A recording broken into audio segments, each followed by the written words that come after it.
Okay. We're good. How are you doing this morning?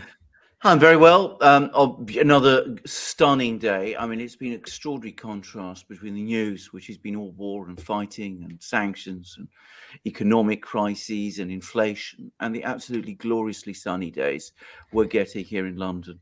It's a little bit, by the way, like the summers before the First World War in Britain, which were famously good. Of course, they led up to a crisis, a world crisis, which in a sense is the crisis that has never really abated ever since. All right. Well, I don't know if that's a good sign what you just said. Well, it might be its bookend as well. Bear in mind. Yeah. I think that this is. What I'm going to say straight away is that one of the most important factors about this crisis, one which is, I think, starting to be understood in Europe. There was an interesting article about this in the Financial Times yesterday, is that it is a crisis of the West. It is the crisis of the West and Russia.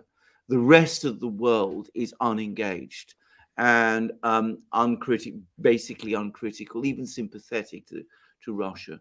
And the Chinese and the Indians had apparently a very good meeting, which is quite interesting. And Lavrov is going to Beijing at the end of March, so in a few days. So, it's in a way, it ends that period when the West, Europe, the US, Russia were basically the world. And what happened in the world was what played out between them. It's the last occasion in modern history where that has happened. Yeah. Meeting between China and India. India told 10 UK diplomats not to come to India. Yeah. So I think that's an interesting sign. Yeah, absolutely. Yeah. I think India is just getting sick and tired of the US and the UK constantly badgering them about this Russia thing. I can just see them sitting there going, oh my God, would these guys just shut up? We've already made our decision, for God's sakes. So they told the UK diplomats not to come to India. Meanwhile, they hosted the Chinese foreign minister. That's an interesting development. Absolutely. Welcome everybody to a live stream. We're going to go over all the questions we had yesterday and during our live. We'll try to get to all of those. We will get to all of those. We will get to all of those questions, and we'll answer whatever questions we have coming our way in this stream as well. And hello to our moderators. Hello to our moderators. I saw Spartan Warrior Queen was with us, and who else? I think Spartan Warrior Queen. That's it, if I'm not mistaken. Yes, Spartan Warrior Queen. Welcome.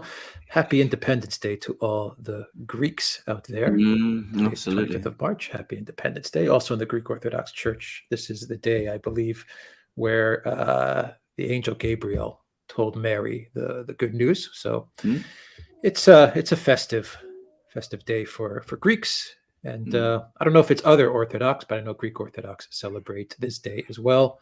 And welcome to everybody watching us from Odyssey, Rumble, and YouTube, and of course our chat, which is taking place right now on Locals, the Duran.locals.com. Alexander, let's get to the questions that we have, which are all related to the news that's going on. And real quick, we also had the NATO meeting yesterday. We had Ursula von der Leyen came out with a statement today, and she said the days of Russia blackmailing us with energy are over.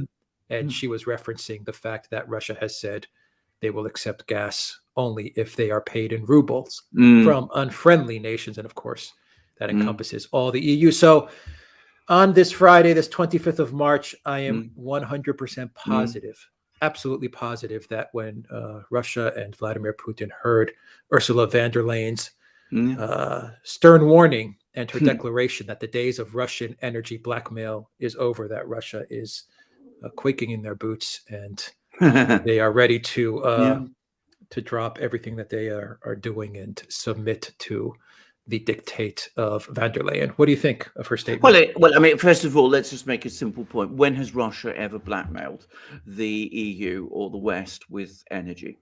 When have they ever said that unless you do X, we will cut you off, we will cut off your energy supplies? It's never happened.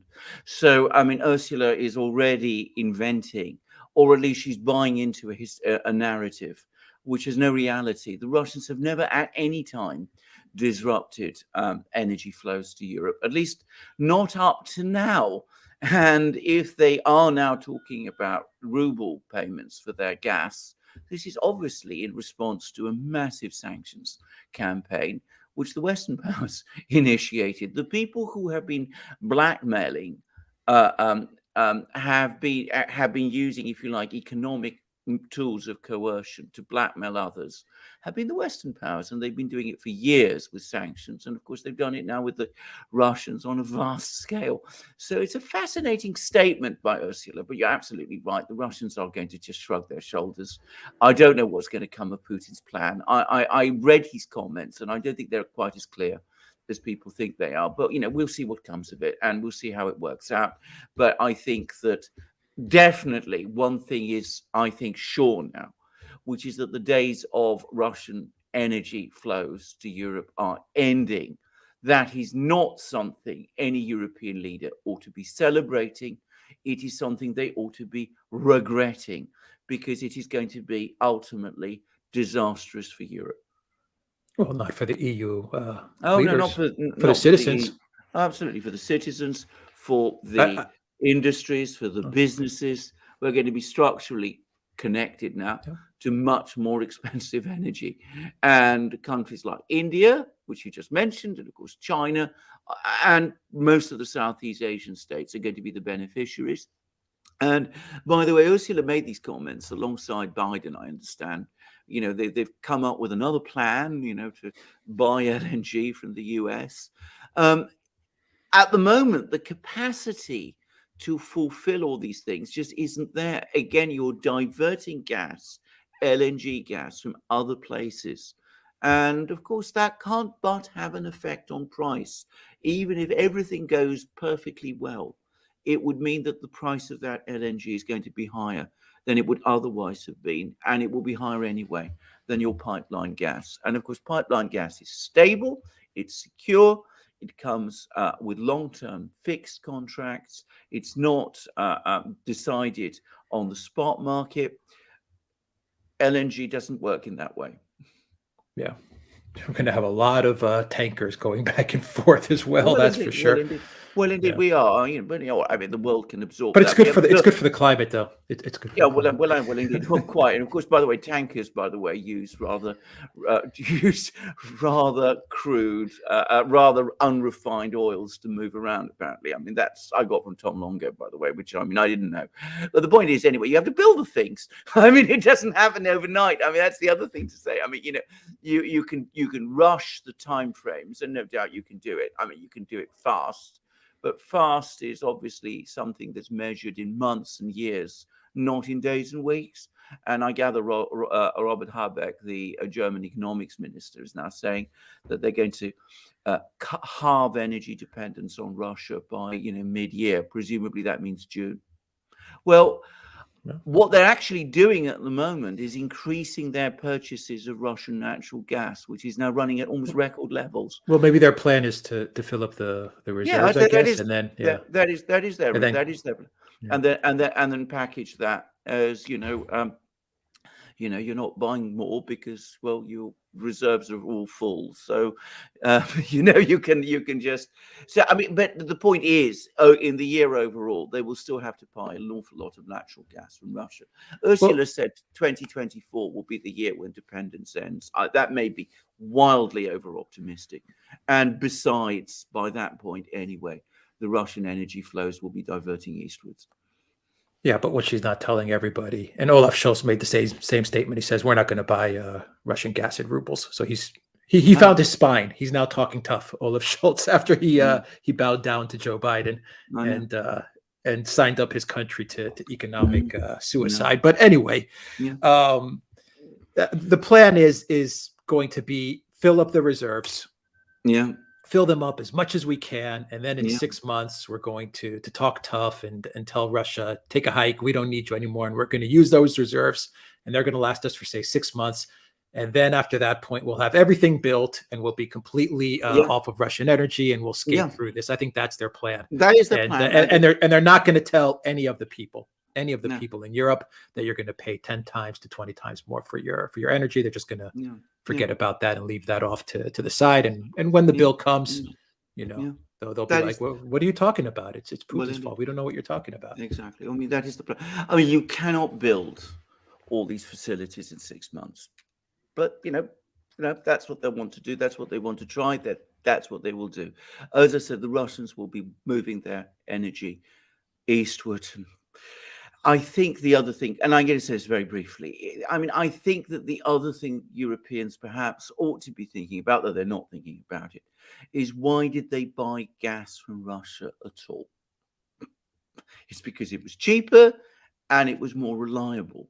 They're now committing to buying gas, which is more expensive and less reliable. But that's their choice. Yeah. What else do we have before we get to any questions? We had the news about Mariupol yesterday. Yeah. We have Izium, which they captured the town of Izium. Yeah. I mean, my reports are that I'm getting is that the east is winding down. Is that what you're getting? Yeah, I'm getting exactly the same reports. I mean, the forces in the east are being gradually engulfed. I'm going to guess that over the next 2 weeks or so, we will see the final end of the fighting in the east. What happens then is another big question. Importantly, notice again how the media in the West still focusing almost exclusively on what's going on in Kiev. But I did notice that the mayor of Chernigov has now admitted that his city is now completely encircled. Yeah, and there was also the Verkhovna Rada, the MPs in Kiev announced that they're going to be evacuating the city as well. Yeah. Did you get that news? Yeah, I did get that news. So if it's going so well for Kiev, my question is, if it's going so well, and they've got Russian troops surrounded and they're going to be marching on Moscow any day now, and the Russian government's going to collapse in 3-4 days, why do they have to leave the city? The MPs of Ukraine, if it's going so well. Well, indeed, exactly. Well, precisely. I mean, I mean, it's a rhetorical question. So I'm not going to answer it, but clearly, I am going to answer it. Clearly, things are not going so well. I suspect, by the way, that this is less to do with events in and around Kiev. It's more the gathering crisis in eastern Ukraine, and I think the fact that that's now intensifying in the way that it is. I mean, intensifying, winding down. I think that's causing people in Kiev to be nervous. I think it's also causing people in NATO to get nervous as well. I read a Reuters report yesterday that the mood in NATO was sober. Sober means somber. That's what I mean. And I'm pretty sure that is because they sense that things in Ukraine are not going well. Well, yeah, because once things start to wrap up in the east, well, I would imagine, no one knows this for sure, but I would imagine all those forces are going to be redirected towards the center and maybe the west, but I would definitely say the center and to the south, Odessa and Kiev. Yes. That would be my guess. Dnipro, Kiev, and Odessa would be my. I absolutely agree with that. And then, of course, at that point, then it becomes clear the extent of the debacle. Can I just make one very quick point before we get to questions? Just consider where we are and what we might have done just a few weeks ago. Just a few weeks ago, we could have said formally that Ukraine is not joining NATO, and we could have pressed Ukraine to fulfill the terms of the Minsk agreement, which it signed. Had we done those things, the inflation crisis that we're now seeing, the problems with natural gas we're going to have, the problems with oil we're now going to have, the destruction of Ukraine we're going to see, the worldwide spike in food prices that we're all going to see. All of that would have been avoided. I mean, just take that away. We quietly accepting that Ukraine will never now join NATO. It's now, universally admitted, even Scholz is saying it. We're now accepting also that we're not talking about the Minsk agreement, but just imagine if we just done those things just a few weeks ago, how different the world would have looked today. Yeah. Okay. Raphael says it is time to take a different approach. Russia is leading the U.S. and NATO to the deep end of the water. Russia is manipulating the situation. I agree with that. I don't know to what extent they're actually intentionally manipulating it, but that's what we're doing. Judo. We said it's judo. Yeah. They're using the weight of the West against them. The sanctions weight now being used against them. David S., thank you for your super sticker. Thank you very much. Sampath, thank you for your super sticker as well. And let me scroll down here. I think I saw a question here from Raphael. I am telling everybody this. There is no way Biden would have gone to Poland if Russia did not guarantee safe passage. USA is playing games with us. I agree with that, actually. I'm sure there are contacts. By the way, it seems that the deconfliction line between the US and Russian militaries in Ukraine is operating at a very, very low level. Apparently, the senior Russian commanders are refusing to speak to the American ones, and that's getting the Americans spooked. But I agree. I think that the Russians have been informed about Biden's visit, and the Russians in turn will have said, look, we're not interfering with it. And so they should. I mean, killing the president or injuring him or doing something like that, that is a World War III scenario, and we shouldn't really want it. Yeah. Kalio25 says, good morning from Canada, everybody. Who's here first thing in the morning to find out what's really happening in the world right now? Well, indeed, yeah. Well, everyone who's here, hit that like. We're grateful to you for joining us at this early hour from Canada. Absolutely. Good morning to everyone in Canada. And Biden said that Biden and Trudeau, they're going to be working on solving the wheat crisis. That was his statement at NATO, that he's going to be working with Trudeau to solve everything. So don't worry, everybody. Absolutely. Yeah, but Biden and Trudeau are on it. I mean, can I just say, ultimately, I mean, there will be more wheat in Canada, more wheat in US, probably, presumably. I mean, unless things go completely wrong, which of course they might do. And, we might see more fertilizer being produced in these countries and all of these things. But bear in mind, every such step is a step away from globalization. Just bear that in mind. I mean, you're doing things within your own economy. Maybe you should have been doing them right from the outset. Maybe that's what you ought to have done right all along. But it's been our leaders' deliberate choice up to now to do them otherwise. And of course, they won't accept that. That's in effect, they're reversing the whole line of policy they've been following since the 1980s. They're deglobalizing without even knowing it. Exactly. Yeah. Raphael said, so Putin, so in essence, Putin has killed the coup and he's deglobalized in one move. Huh? Absolutely. Exactly right. Raphael says there is no coming back. US dollar is gone forever. Well, it's not yet gone, but it's going. And I mean, even the IMF are now talking about this. So, I mean, the IMF of all places, they've just issued a report saying that, that the sanctions steps which have been taken have done massive damage to the US dollar's credibility. Sophia says, what advice would you give to people living in the UK reaching out from Edinburgh? Any way to prepare for what's coming? I'm not going to give advice. I mean, all I can tell you is this. I mean, I'm carrying on with my life to the extent that I can, and we're budgeting very carefully. That's all I can say. Yeah, budget carefully, and just keep on having your eyes and ears open, because things are changing fast, very fast. I mean, the other thing I would simply say, and this isn't advice again, but it's what I'm doing, is that I'm paying all my bills in advance. Fuel bills, energy bills, to the extent, obviously, that I can do, because I'm worried that in 6 months' time, if I stagger them, they'll be much higher. Jay Hoden, thank you for that super chat. And let's see here. Celso, thank you for that super sticker. Frank, thank you for that super sticker. And Teaspoon says, thank you guys for your in-depth coverage of Ukraine. I'm originally from Gorlovka, which is not far from Donetsk. Residing in the U.S. Looks like I dodged a bullet.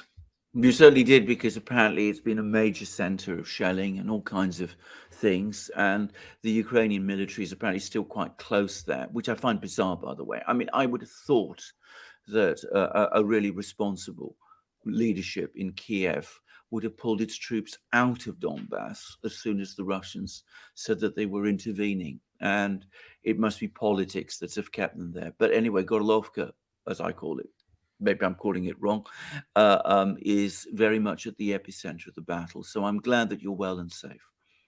Yeah, Ivan, thank you for that. Super chat. Frank, thank you for that. Super chat. Raphael says, guys, Russia is putting a bet to win the next European soccer tournament. Tells us how this conflict is going to end. Russians are meticulous on everything. I'm sure that's true, They did but put a I mean, bid for. they did put a Yeah. bid. Yeah, what do you make of that? Are they Well, trolling? Are they serious? I think they are trolling at the moment, to be honest. I think that they know perfectly well that the sports bodies, which are now, it's absolutely clear Western controlled, all the sports bodies, to an extent that I'd never even appreciated, not being somebody who's vastly interested in sports. I say that frankly, but I don't think that they really expect that they're going to be granted this, but it's a way of them showing that they're still there. Ultimately, it'd be very interesting to see what happens, because do they really, is the rest of the world really going to boycott all Russian sports people, and how long does this last? I think the answer is yes. Yeah, They really are. I think it's going to last for a long, long time. yeah, I think We'll see what they do with Medvedev at Wimbledon. I'm curious to see. Well, indeed, yeah. What the UK does with Medvedev. Yeah. HSM says Russian gas is cleaner, cheaper, and more conveniently located and in large supply. The USA cannot match their fracking Ponzi scheme output on any metric. Absolutely true, but I mean, you know, we're not going to accept that. We're going to, as I said, buy as much Russian gas as we can, pretend we've done a deal with Qatar, which we haven't, commit to buying more expensive US shale gas. As I said, that's your choice. You make it. I mean, I've given up from this point on trying to find any commercial logic in these decisions. It's entirely driven by ideology and a completely warped sense of history. And it just again shows the absolute visceral feeling that people like Ursula and the rest of them have. David says, do you see Russia at least paying lip service to the eventual reunification of the Russian-speaking territories with Ukraine so as to not compromise China's claim on Taiwan? I wouldn't be surprised. I mean, I'm not going to try and anticipate what the Russians are going to do, because I think they do have a plan.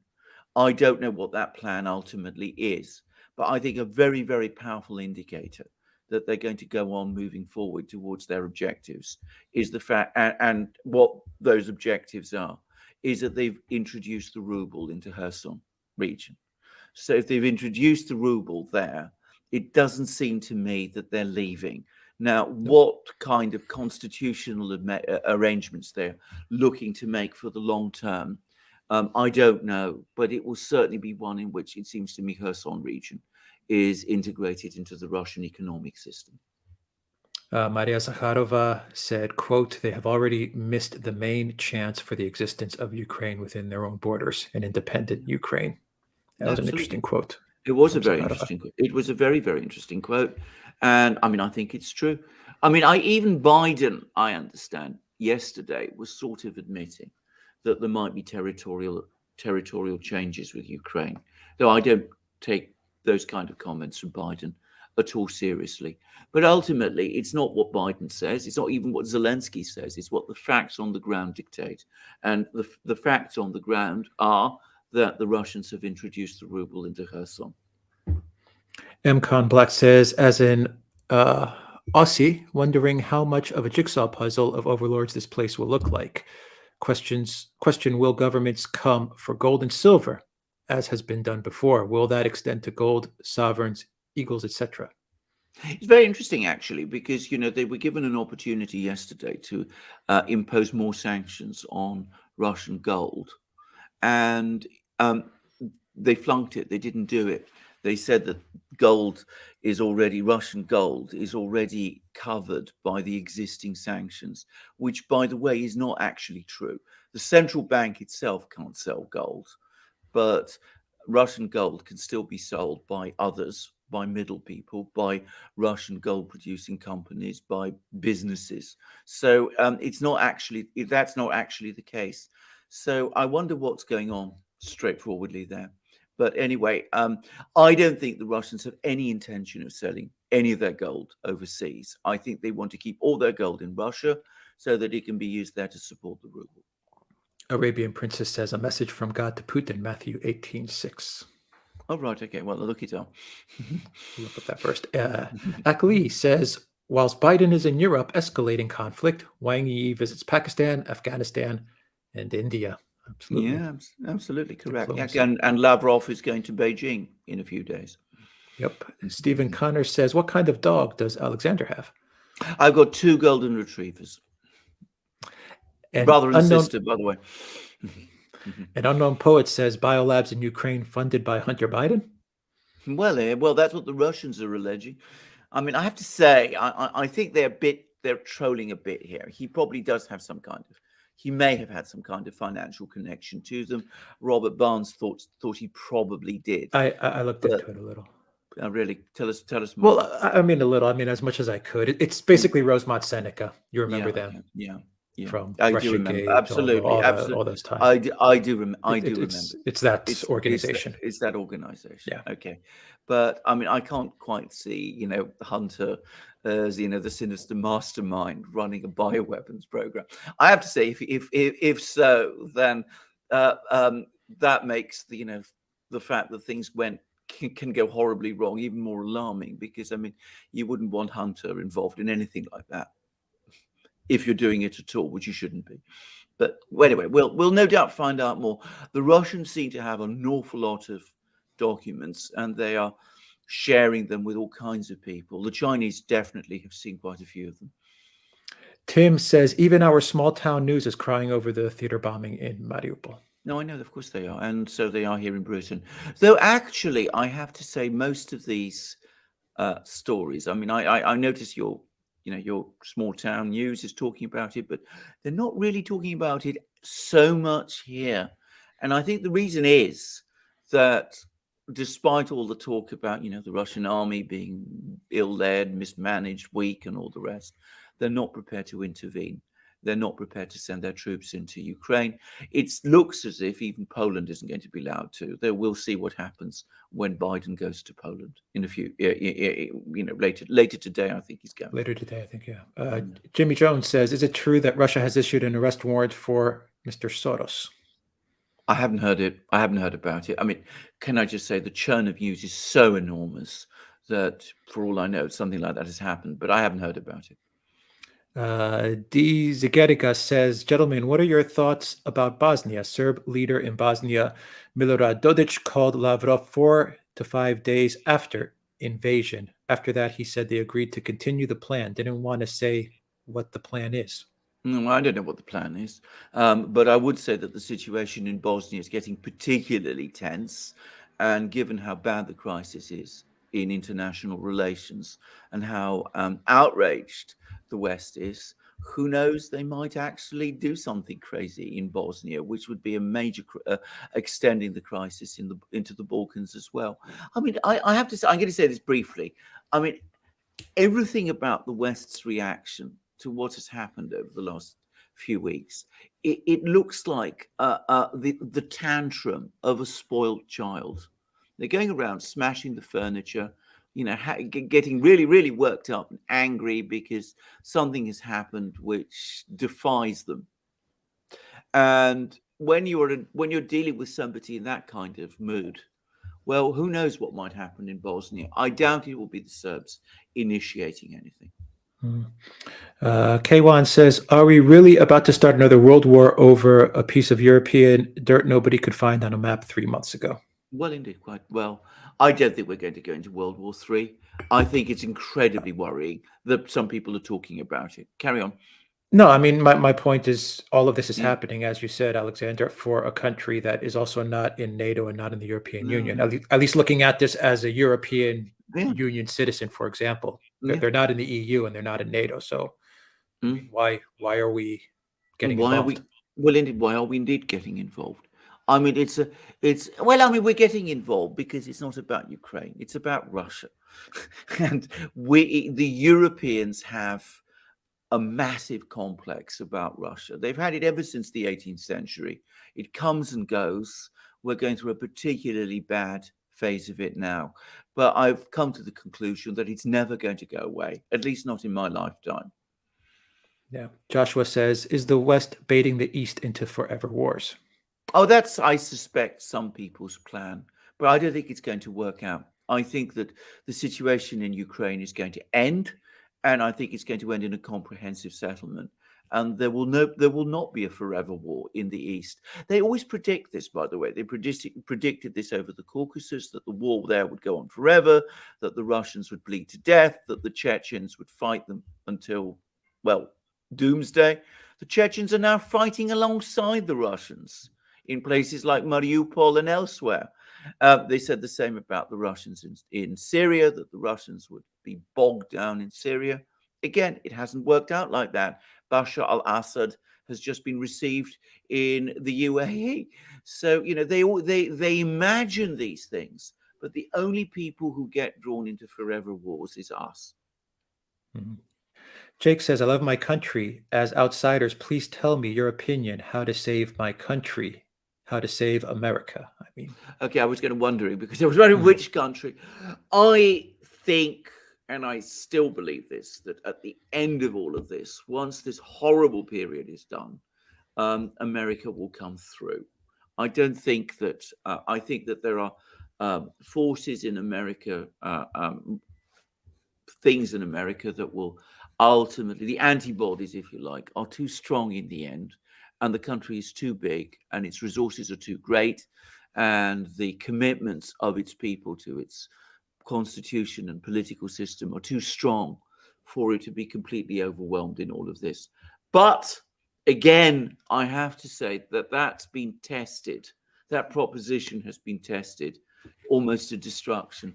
What can I say? The thing Americans must do is talk to each other, organize, come up with new ideas, come up with new systems. And to some extent, we're seeing this. We're seeing this, for example, in the new technology structures that are appearing in places like Florida. So you can see that in America, the alternatives still exist. In Europe, they don't. Mm-hmm. Mac Daddy says, Mr. Christopher, Mr. Mercouris, thanks for being an island of rational thought amidst an ocean of insanity. Love from Edinburgh, Scotland. Well, thank you for that. I have to say, Thank you. I've always found what you call insanity, irrationality, whatever, extremely disturbing and very difficult to cope with. And it's not easy to do. Let's put it like this, what we've been trying to do over the last few days, to keep a cool head in the middle of a tidal wave of hysteria. In fact, it's been exhausting. Jake says, America had friendly relations with other countries before the Cold War. Yeah. Before the Cold War, then you for help. Love you all from American farm boy in America. Thank you very much, Jake. That's so profoundly true. Before the Cold War, America was the most popular country in the world, bar none. During much of the Cold War, for lots of good reasons, it still was. I think Americans perhaps need to understand that that is changing now faster than ever. And this sanctions, this policy of worldwide sanctions is contributing to it. You can see that with the response of governments like India and the ASEAN countries and all the rest, and fanning out your diplomats across the world, making threats to people, apparently personal threats. I mean, this is what I'm hearing from more than one source. Isn't going to make you friends. Even if people are intimidated into doing as you wish, the resentments that must be developing must be enormous. Mac Hulse, welcome to the Duran community. And Brahim says, from Montreal, do you think after Ukraine, Chinese and Russians sign a pact to defend each other if one is attacked? Somebody made a point, and I can't remember who it was, that when Xi Jinping and Vladimir Putin extended their friendship treaty by 5 years, which happened in the summer, they did it only for 5 years. And this is a 20-year treaty. So why did they only do it for 5 years? It suggests that there is a new treaty under negotiation to replace the existing friendship treaty. And that might very well contain military clauses. Yeah. Taro Man, thank you for that super sticker. Goodwin Depp says, who has Ukraine's gold? Who does? The United States is the short answer.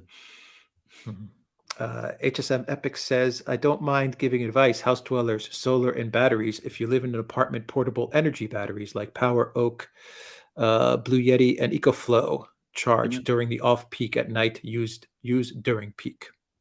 Yeah, I mean, I understand all of that, and it works in some places. But if you're talking about solar energy, try doing that in London.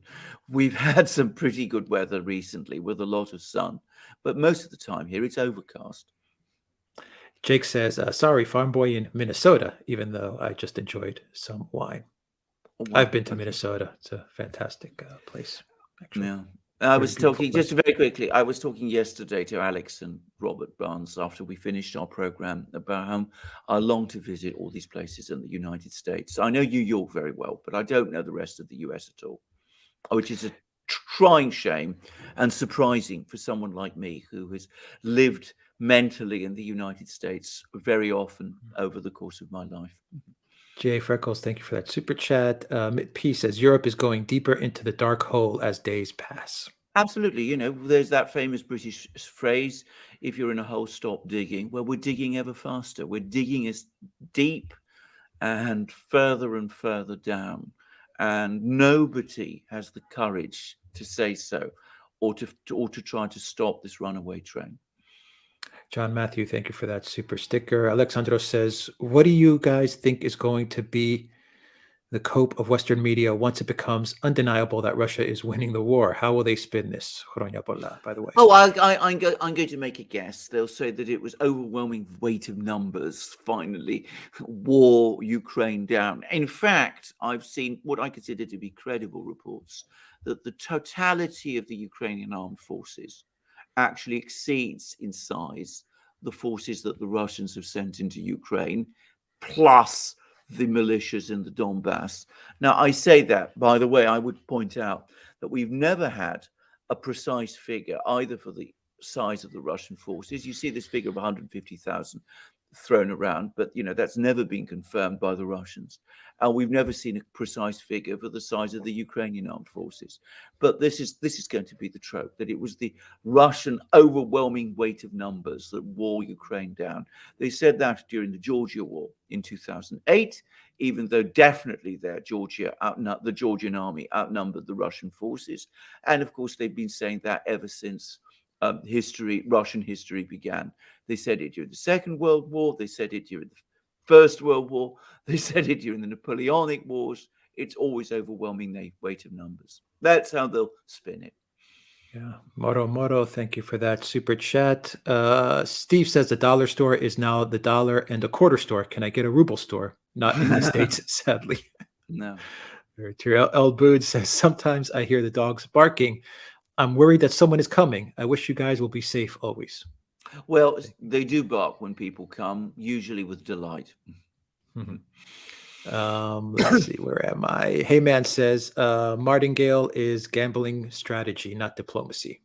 Yeah, I totally agree with that. I mean, we are gambling, and we don't do diplomacy. If we'd done diplomacy, we would never have got ourselves into this mess at all. We would have simply, straightforwardly and openly said to the Russians and put it in a document that Ukraine is not joining NATO. I mean, what would it be the cost of doing that? After all, if we're saying in private that Ukraine is not joining NATO, then why not say it publicly and in writing? All that we did by telling the Russians one thing in private and saying something completely different in public is that it made the Russians decide that they were being taken for a ride again. Devin says backroom deals with Russia through the Intex system by Germany and France, like with Iran? ? I don't think so, at least not for the moment. I mean, I'm going to say something actually, and I think this is a point people in the US perhaps need to be aware of. I compare the media in Europe with the media in the US. The media in Europe is much more hysterically anti-Russian than the media in the US is. I get the sense that it's this huge outpouring of anger that has been building up in Europe for ages within the media and political class All kinds of decisions were made at the end of the Cold War. There was the assumption that, Russia would become this natural resource, place that, European companies could go. They get all the oil, they get all the gas, they get all the diamonds, all the gold. And the fact that it hasn't worked out that way has been making them ever more angry. And of course, there's some business leaders in places like Germany and Italy and people like that who say this doesn't make any kind of sense. But of course, the political class is not connected to business anymore. And if you're talking about the EU leadership, they're not even elected. Lady Avshalom, welcome to the Duran community. John Matthews says, hey, Alex, how will this come to a conclusion? I'll tell you how I think it will come to a conclusion. Russia will win in Ukraine, impose whatever decisions it wants, pivot its economy, its gas and oil sales to India and China. I think the timing of that announcement back in the autumn that the Russians would be building these two big pipelines to China by 2025, I think that's now clearly a sign that things were that pivot was being prepared, because I think they knew what the decisions in Europe were going to be over the next few months. So I think that's what's going to happen. I think there's going to be a complete economic divorce.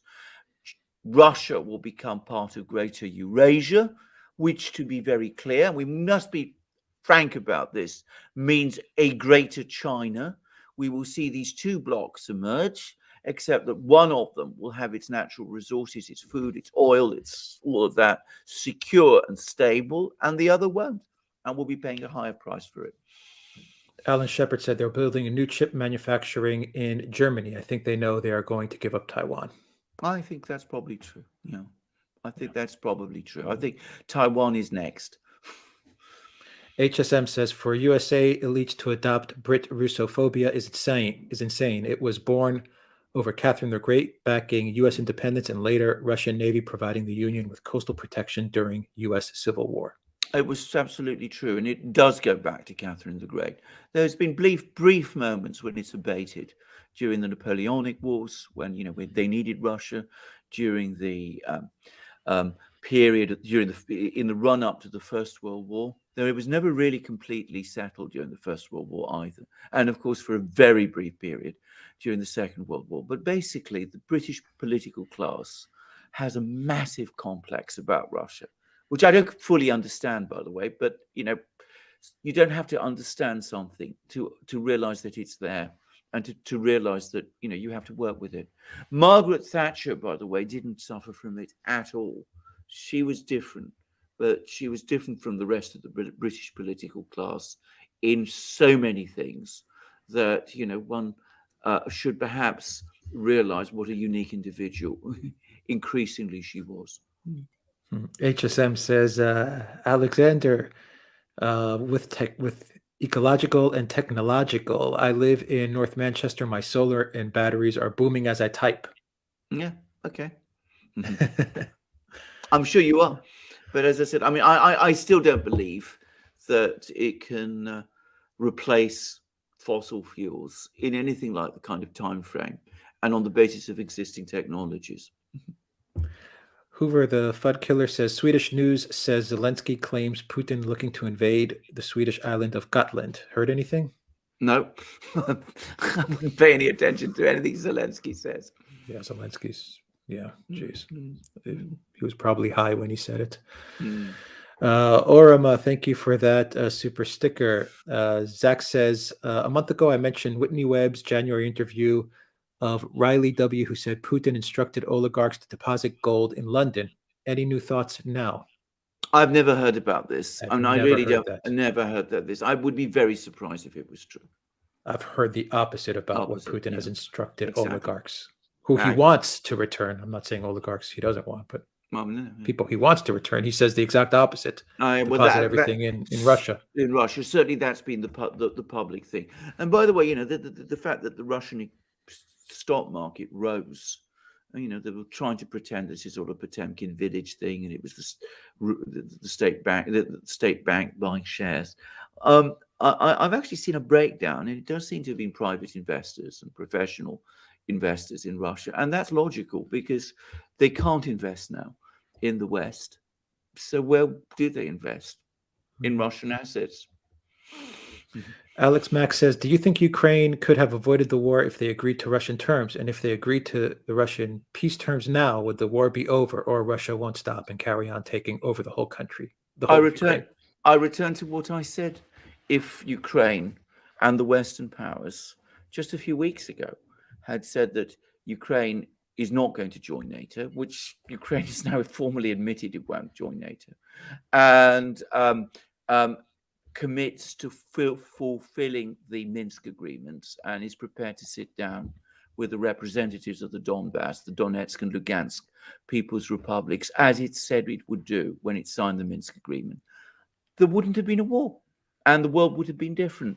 These very simple things would have changed everything.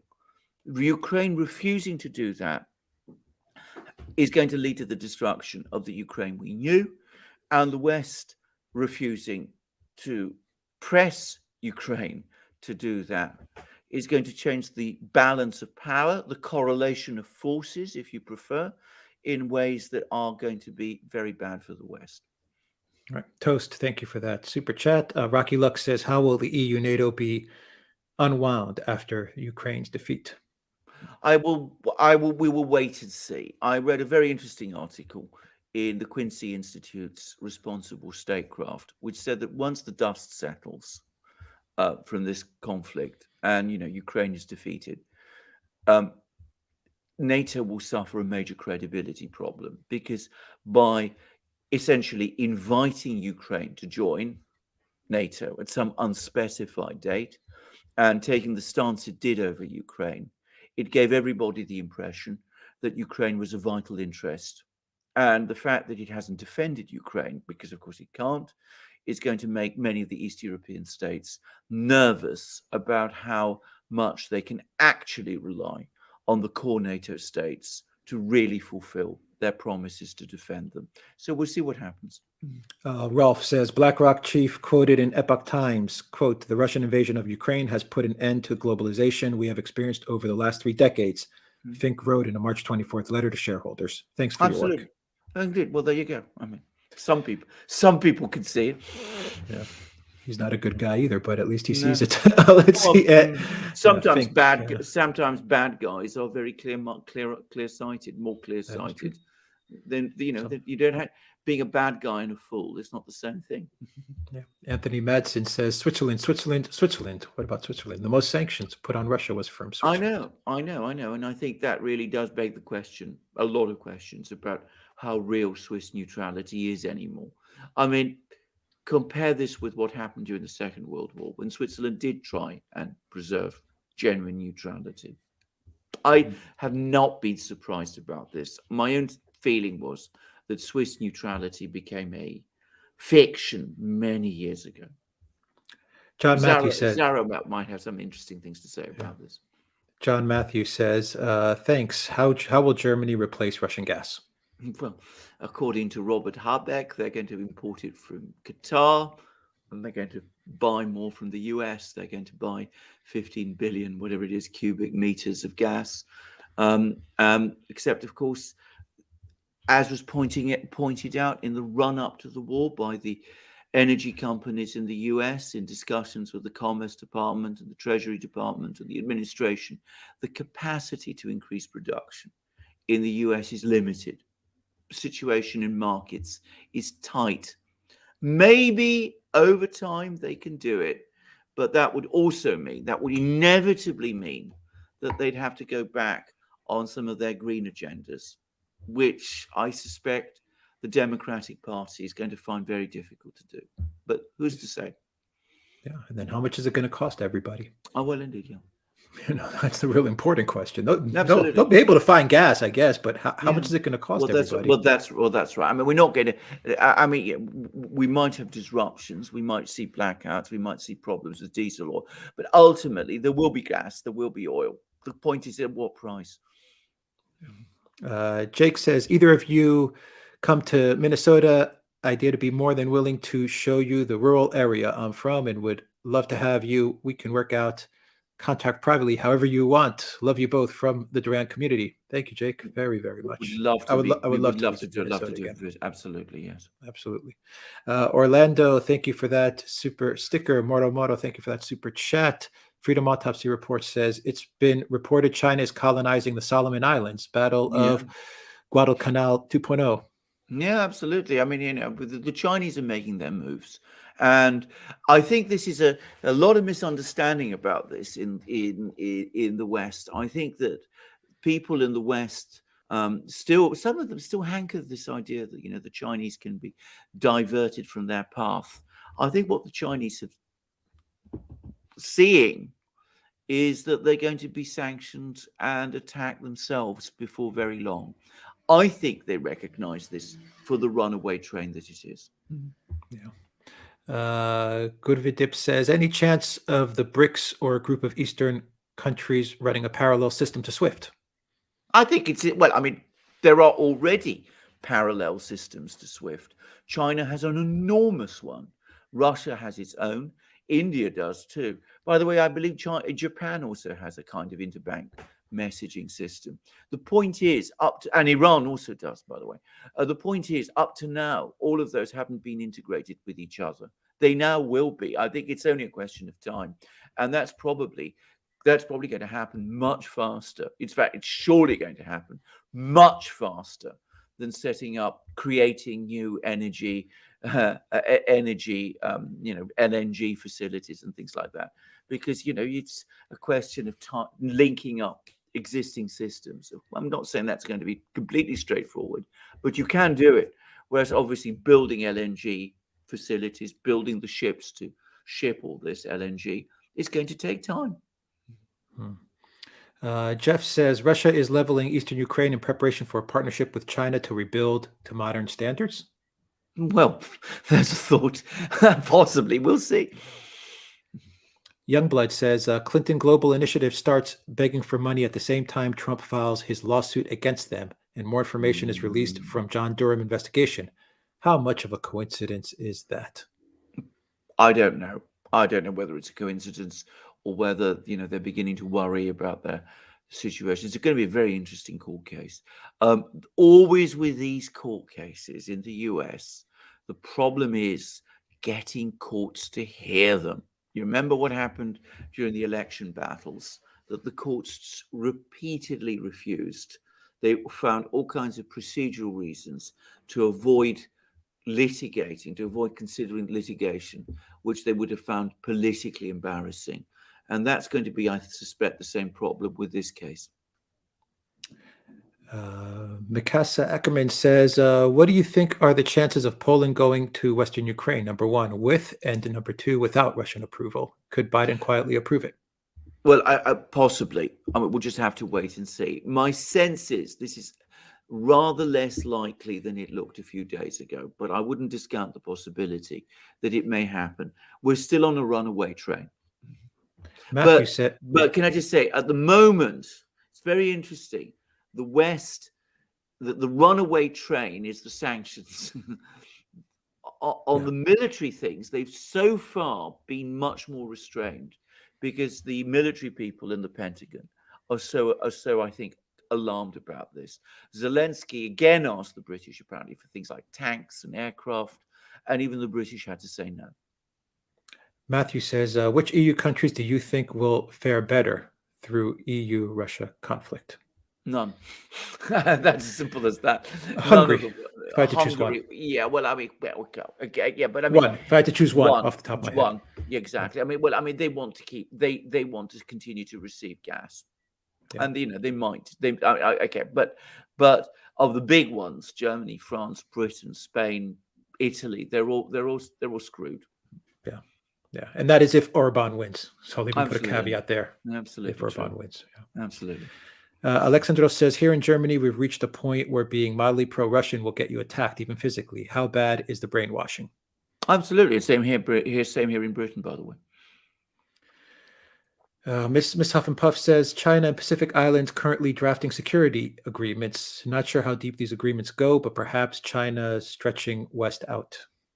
Absolutely true. And I think I think that what is happening is going to cause the Chinese to accelerate whatever plans they might have had with respect to Taiwan and with respect to strengthening their economy to withstand sanctions pressure.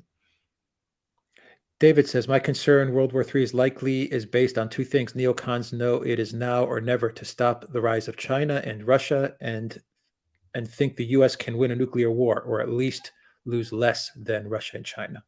I think that underlying your point that there is a fundamental truth to this. I think the neocons and their fellow travelers in Washington, and even people who don't think of themselves as neocons, but who are very influenced by that type of thinking in the US, sense that this period of global US hegemony is ending. And this is basically their last desperate throw to keep it alive. If you read the Chinese media, that's exactly their analysis. Whether they'll go all the way to a nuclear war, well, I hope not. Ryan says, this conflict shows decay and destruction of Western democracies. Look at the US and NATO. They used Ukraine as a pawn and still will lose. Not only lose Ukraine, but pushed every other country to China in a shift of power. Absolutely correct. Every neocon venture, and to be very clear, ultimately, this is a neocon venture, another one. Every one of them fails, without exception. They all end up leaving the United States and the West in a weaker position than they had been previously. K1 says, why have we already forgotten about the 30 plus US funded biolabs in Ukraine? What do you suppose has become of them? Well, the answer is that in the West, we may choose not to talk about it. Elsewhere, they're talking about it all the time. So I don't think we've forgotten about it. I think that what has happened is that there's been a major effort to divert the whole discussion away from those biolabs by talking up the possibility of a Russian false flag. And of course, we've discussed in programs on the Duran how that could very, very easily translate into a Ukrainian false flag. Samuel says, what will the consequences for Finland be if Finland joins NATO? The opinion for NATO has changed a lot this last month. Yeah, I know. I understand that. I still don't think it's going to happen. But if it does, it'll mean that Finland is on the front line in an area of the world where it will be under a great deal of pressure. But I don't think it's going to happen in the end, actually. I think Sweden has quietly ruled it out, and I think Finland will also. Notice that we've just had a NATO summit, and there was no discussion of it there. Yeah, Darko, thank you for that super sticker. Rockbus, thank you for that super sticker. Spectre in the air, you guys are awesome. I do appreciate your long hours since this all started. Congratulations on your new daughters. Thank you very much. Thank you very much for those kind words. And Zach Boyle says, any chance it was bait for frozen reserve play? Absolutely. It might very well have been. In fact, I think that's a very high probability that the idea was to create a crisis, seize the Russian reserves, assume that it's all a Potemkin House of Cards economy, provoke an economic crisis in Russia. That will bring down Putin. And then, of course, you've broken Russia and you can advance on China. I think that's very likely what some people thought. And bear in mind, the Wall Street Journal has now confirmed that whole plan of freezing the reserves and sanctioning the central bank was cobbled together by a small group of staffers within the administration, without the Treasury Department and the Federal Reserve Board being properly consulted about it. Well, the Fed wasn't apparently consulted about it at all. So very likely that was the plan. It hasn't worked out like that. Yep. Valley S is in the house as well, and so is Alan Watson. Great to have you here with us. Yeah, it was a team called the Tiger Team is what you're talking about, right? The Tiger Team, exactly. Yeah. Who are now apparently busy strategizing about nuclear war, apparently. Yep. Which is, it tells you the kind of people we're dealing with. FL64, thank you for that super sticker. Bella, thank you for that super sticker. RDDR says pro EU yet pro Bandera, or pro Stalin yet pro Tsar. What's wrong with nation building in the East? Well, so true, yeah. Not intimidated says, here in New York, love your channel. Thank you for telling the truth. Keep up the great work. Thank you for that. Peter, thank you for that super chat. Freedom Autopsy Report says, is the famous step spring mud now a factor in the Russia-Ukrainian war? Oh, indeed. Well, quite. Um, uh, I don't think it's ever been a factor in the Ukrainian war, to be honest. I mean, the idea that the Russian military cannot operate in conditions in Ukraine when, Ukraine was for so long part of the Russian Empire and then the Soviet Union is just ludicrous. I don't take that seriously. Rory says, Clinton Comey 2024, let's put our foot on the accelerator and see how fast we can destroy our civilization. No, so true. Yeah. So true. Asavet MD, thank you for that super chat. Goodvin Deep says, who has Ukraine's gold? Actually answered that as well. Yeah. Yeah. The US has it. It was shipped to the US. The US has it all. Yeah. Where's it all? Yeah. Yeah. Sparky says there may be a shift in power back to the states as a result of the US federal government elites destroying themselves. This isn't difficult and is a good thing. I agree with that. I hope it happens.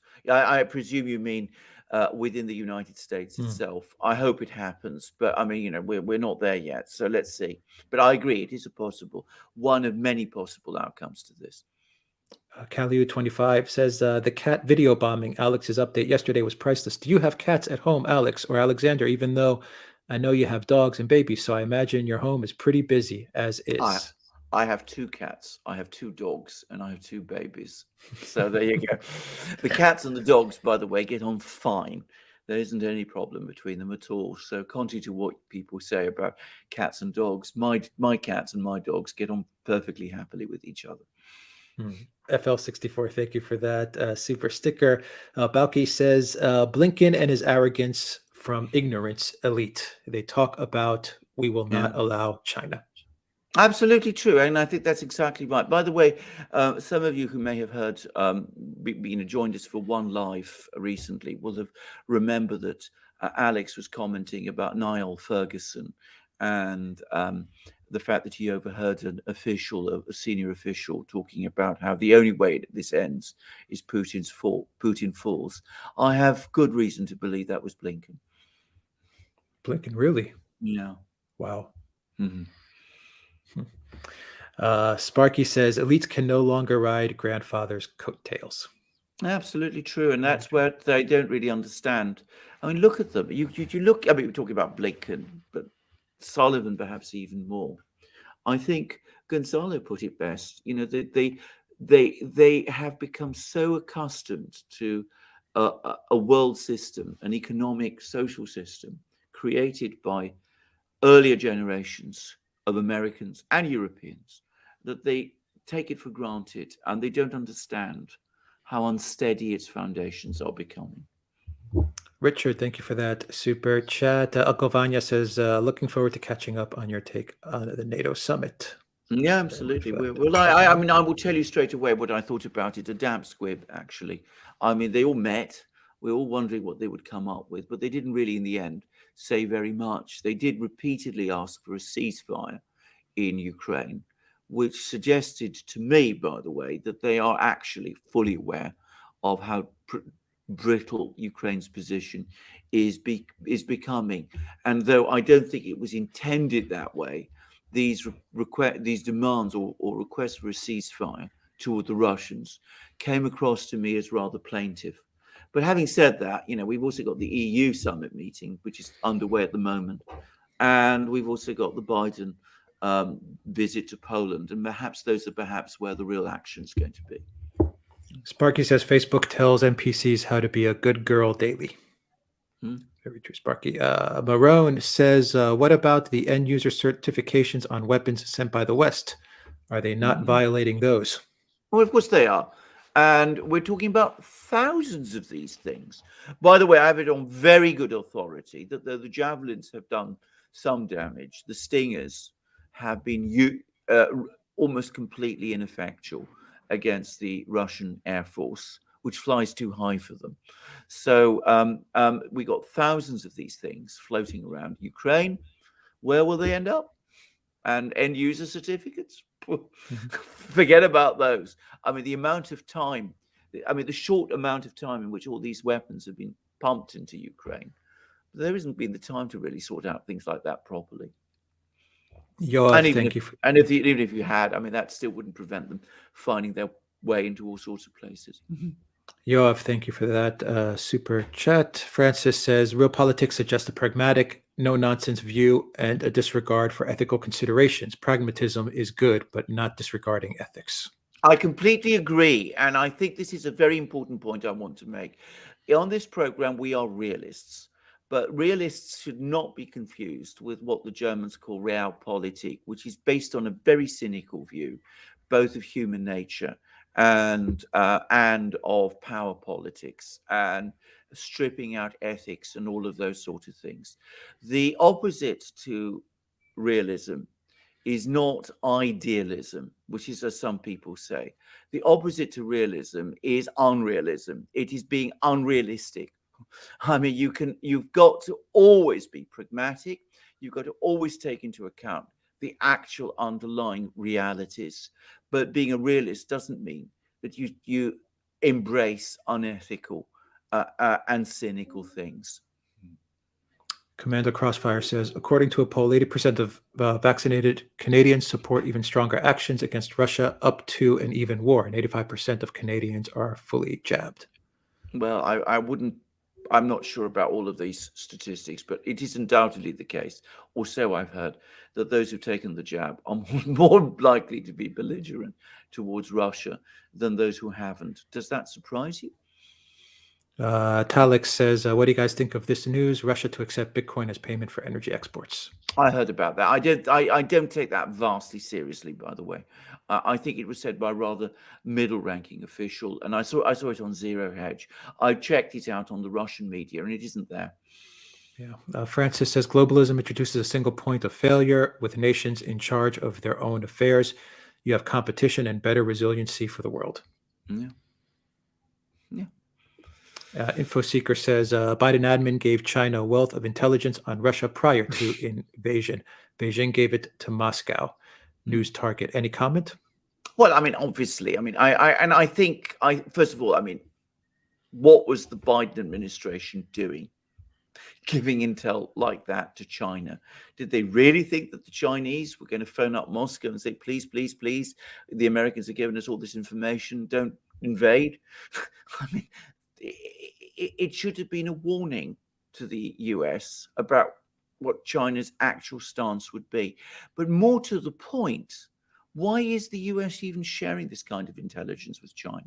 I mean, these people just don't know what they're doing, or so it seems to me.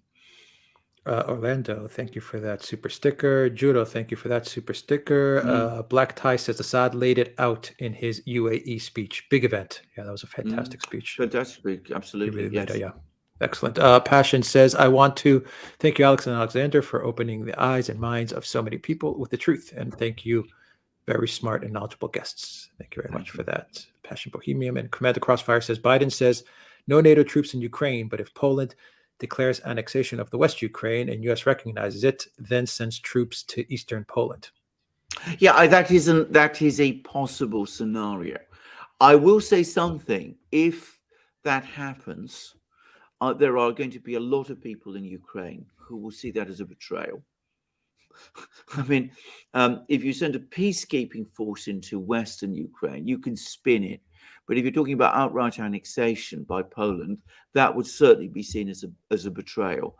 And the problem is, a lot of people in Ukraine would be very nervous about seeing Polish troops back in Lvov, given the history. They would worry that those troops aren't leaving. Mariana, thank you for that super sticker. Sparky says, U.S. elites are wannabe sophisticates with transatlantic accents who seek approval from Britain. The root of their wickedness could be this shallow. Well, we discussed this at length with Robert Barnes. And I'm going through the questions from yesterday as well. Yeah, I know. Oh, I see. Okay. Well, I mean, okay, right. But I mean, it's entirely my feeling, and I don't understand it. I mean, I speak as a firm British patriot, by the way. I mean, I love my country, but I don't understand why the US elite apes so many aspects of the British elite, which are so profoundly un-American, and were what the American Revolution was, rejected. It seems very strange to me. Mike 20017 says, if this is a geopolitical revolution, aka changing of the guards, then who are the new elites vying to replace the WEF, GAE? If not, is this truly a devolution, decentralization, multipolarization of geopolitical order? Well, I mean, we haven't replaced the WEF, and our existing elites in the West at the moment, they're firmly in control. And I think temporarily this will put them even more in control. The point is they're in control and putting their foot on the accelerator, which is driving us ever closer to the cliff. that's what's happening. What will replace them eventually is something I simply don't have the answer to. The question is whether they'll be replaced before we go smash or after. And I'm afraid it's looking increasingly likely it will be after we go smash. Yeah. Andrew said, he who has the power to destroy a thing is the one who truly controls it. Paul Atreides, Dune by Frank Hubert from Dune. Paul Atreides, yeah. Sparky says, I read those books when I was a teenager. I must admit, I've long since forgotten most about them, but there we go. Yeah, gold-backed petro-ruble, a mega powerful currency. Yeah, potentially. But can I just say, let's wait and see what exactly this plan is. As I understand it, it was an instruction from Putin to Gazprom. Gazprom's been given given instructions to come up with a plan. We don't know what that plan is. My own guess, actually, and I think that I get to just be a little bit more really cynical about this. I don't think that the intention is to move the entire gas export sales, to the existing ones, to Europe into rubles. I think what the intention is that as the existing contracts are discharged, new contracts will be in rubles. And it's really more for further down the road, so that once the links have been severed to all intents and purposes, if there's any future decision by the West to buy Russian gas and oil, at that point they will have to pay in rubles. So I don't think we should be, rushing to assume that this is going to be now. Though I have to say, Putin's words were fairly vague, and we'll just have to wait and see a couple more days, a week or so, before we see exactly how it's going to plan out. Johan, thank you for that super chat. Moromoto says, blows against the empire. Great news from Mariupol. Thank you very much for that, Moromoto. Yeah. Sparky says, how about a gold-backed crypto petro ruble? Oh, well, indeed, yeah. Trump, absolutely, yeah. Trumpet. Well, Trump, yeah. Yep. Yeah. Well, I would just agree, yeah. Trumpet, thank you for that super sticker. Commander Crossfire says, can we sanction the oxygen from Russian trees? Well, indeed, yes. Sparky says 4D judo chess. Very true.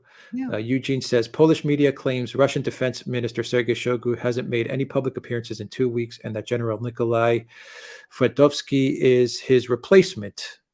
Well, what's Barnes' impression of General Fwentowski after interviewing him last year? Well, I mean, can I just say that isn't true? And in fact, he resurfaced yesterday. He gave a briefing to Putin in the Shoigu did in the national in the Russian Security Council. I never taken any credence to this. I mean, it's quite clear what's happened is that Shoigu, Gerasimov, the chief of staff, Fedotov, who's the head of the Russian the Rosgvardia, the internal security agency, which is playing a role in protecting the supply lines. They're just very, very busy people at this time, and it's not surprising. So of course they're not, appearing all the time on television. So I don't think there's ever any substance to these stories. You read lots and lots of things in the media which just aren't true. I've read at least 3 reports that Elvira Nabiullina, the central bank chair, had resigned. And I was reading one literally in the morning of the day when she was reappointed to head the central bank. So I wouldn't pay any attention to these stories. Joan Moore, thank you for that super chat. Tim Oates says the Big Mac index had the ruble undervalued by 70% against the dollar in 2020 or 2021. Laughing out loud. Yeah, absolutely true. And I mean, and that's something to bear in mind, because we are talking about a currency that is already massively undervalued. Mohammed said, is it not better for Russia to take back Odessa permanently than regret not doing it in the future? I'm sure there are people in Moscow saying exactly that thing. I think I'm going to even make a further guess. I think the dominant opinion in Moscow at the moment, the dominant advice to Putin, is to go all the way, move towards a ultimate position where you can work towards some kind of reunion of Russia, Ukraine, Belarus, perhaps in future Kazakhstan as well, and absorb whatever damage you get with the West. You recreate historic Russia, and eventually, at some point, the Westerners will just have to accept it. Madjev, thank you for that super chat. Rolf, super chat, says, thank you for your work. Thank you, Rolf, for that. Sparky says, due process is largely out the window in the U.S. Absolutely. That's Sparky. And to Sparky an extent that horrifies me, and in Britain. And Sparky says, futures bring effects of financial moves quickly. Very true. And Tim says, this is from yesterday, does Robert see the Fed in New York particularly going after the Biden's thugs even more aggressively with interest rates? And is the Pentagon in support mostly? I know some there love war no matter what.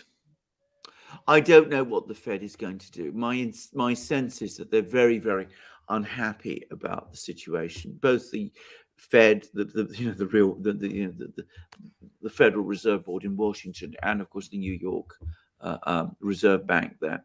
But I think at the same time they have to manage the U.S. financial system, which has many problems, as we all know. So I think that whatever anger they may feel towards the administration, I think they're going to tread very carefully before they take any step that could create major problems in the financial system. Faye Page says, hit that like button. Exactly. Commander Crossfire says, in Vietnam, U.S. war policy was to target and destroy civilian areas to break fighting spirit in enemy frontline soldiers. Same in World War II against Germany. And in Korea during the Korean War, and to some extent in Yugoslavia. Well, that was what it was. I mean, the Yugoslav War, which has lasted 78 days, much longer than the current fighting in Ukraine, was exclusively a bombing war. And of course, we saw that in Iraq, we saw that in Libya, we see that in any number of places. And I think that there is this bafflement that the Russians don't wage war in that way. I read a long piece, I shared it with Alex, which I think was on Newsweek, which was, that they suddenly realized that the Russians made a specific choice not to bomb cities. Actually, I don't think even choice is the right word. I just don't think it's how the Russians wage war. They wage war on the ground.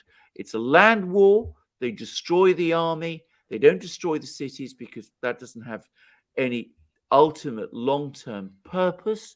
You destroy the army. You break the enemy's will to resist much more effectively than by destroying their cities. And then you have a stable, secure, and lasting peace, which is not what heavy bombing does. Iris says, recommended by YouTube Sky News, stated 3 days ago, military coup to Russia, according to intelligent investigation. Please elaborate. Yeah. Well, there you go. I mean, coups in Russia, Putin has cancer, Shoigu has disappeared and is being replaced by someone else, Elvira Nabiullina has resigned from the central bank. You get all of these stories. None of them should be taken seriously. Sparky says, Robert couldn't care less, not could care less. Thank you, Sparky, for that. Kurt says, what made China and India turn west was the collapse of the Soviet. The idea is now that a collapse of Russia will bring China and India under control again. Well, I think that's probably true. But of course, it's not happening. And for the moment, it's the opposite that's happening. What we're seeing is And there's been lots of articles now starting to appear in the British media, especially, and one in the Washington Post, by the way, very interesting one, about the dismay Western governments are feeling that they're not getting the support in the General Assembly that they anticipated, that the big powers, the big states of the global South are standing aloof and they're not joining in the sanctions war against the Russians, and they're not even criticizing the Russian actions in Ukraine. Tony says, keep up the great work. I know the U.S. was clearly involved in 2014, but is there anything else I can show people who disregard McCain, SPH in Newland call? Well, I think that the thing to understand is that the US has been heavily involved in the Ukraine crisis right from the beginning, and all the way through. So, just to give one example, Mike Pompeo appointed a US official called Kurt Volker as the liaison person with the Russians over Ukraine. And it turned out that his principal agenda was to rewrite the Minsk agreement to get Ukrainian control of the border with Russia before all the constitutional arrangements and negotiations had taken place, which was to reverse the order of the Minsk agreement. And of course, the US supplied arms to Ukraine, which initially said it wouldn't do. And we've, I think, gradually learned that far more arms were being supplied to Ukraine than we ever knew. Amstel, thank you for that super sticker. John, thank you for that super sticker. Sparky says Kamala drove Putin to invade at the last minute. Very true. Well, I have to say, and I really come back to this, I don't know the whole story of Russian decision making, but I began to think that things were going badly wrong at the Munich Security Conference, which of course Kamala attended. Cosmo says, what are your thoughts on the future of ESG given the schism between the West and Eastern economies? Will the ESG support environmentalism? Will the East support environmentalism? I think they will up to a point, but the Chinese especially are very mercantilist about this. I don't blame them, by the way. So what they do is they develop all the supply chains, they develop all the technologies, they ensure that they're the people who make the lithium batteries and all those sort of things. And they sell all of this technology at a very high price in the West. But at the same time, of course, they still use coal. They go to import more oil from Russia. They already are, by the way, importing more oil from Russia, more natural gas, and all those sort of things. So I think they will do both. TG says Ukraine will be used as the patsy for UK's decline, when in truth it was the COOF lockdowns by the UK government to blame. I think it's an accumulation of decisions going back many, many years. For me, the tragedy of this affair is that Brexit, which was, the big event that the British people coalesced around, they wanted to make a break with all of this, that has now essentially been neutered as far as I can see. Let's see here. Elena, how does Russians prepare their new set of statesmen to take over so the 90s doesn't happen again? Well, that is, of course, the big question.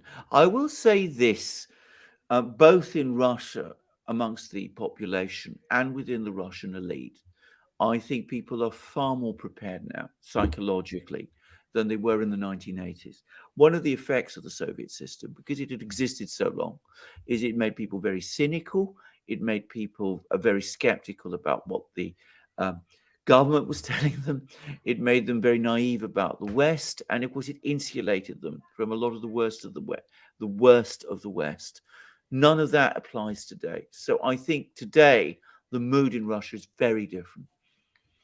Kurt says, congratulations to Duran for great work and the success and fantastic content. Also, thank you to Robert Barnes. Yes, thank you to Robert Barnes for yesterday's show. Naibai sends a super chat. Thank you, Naibai.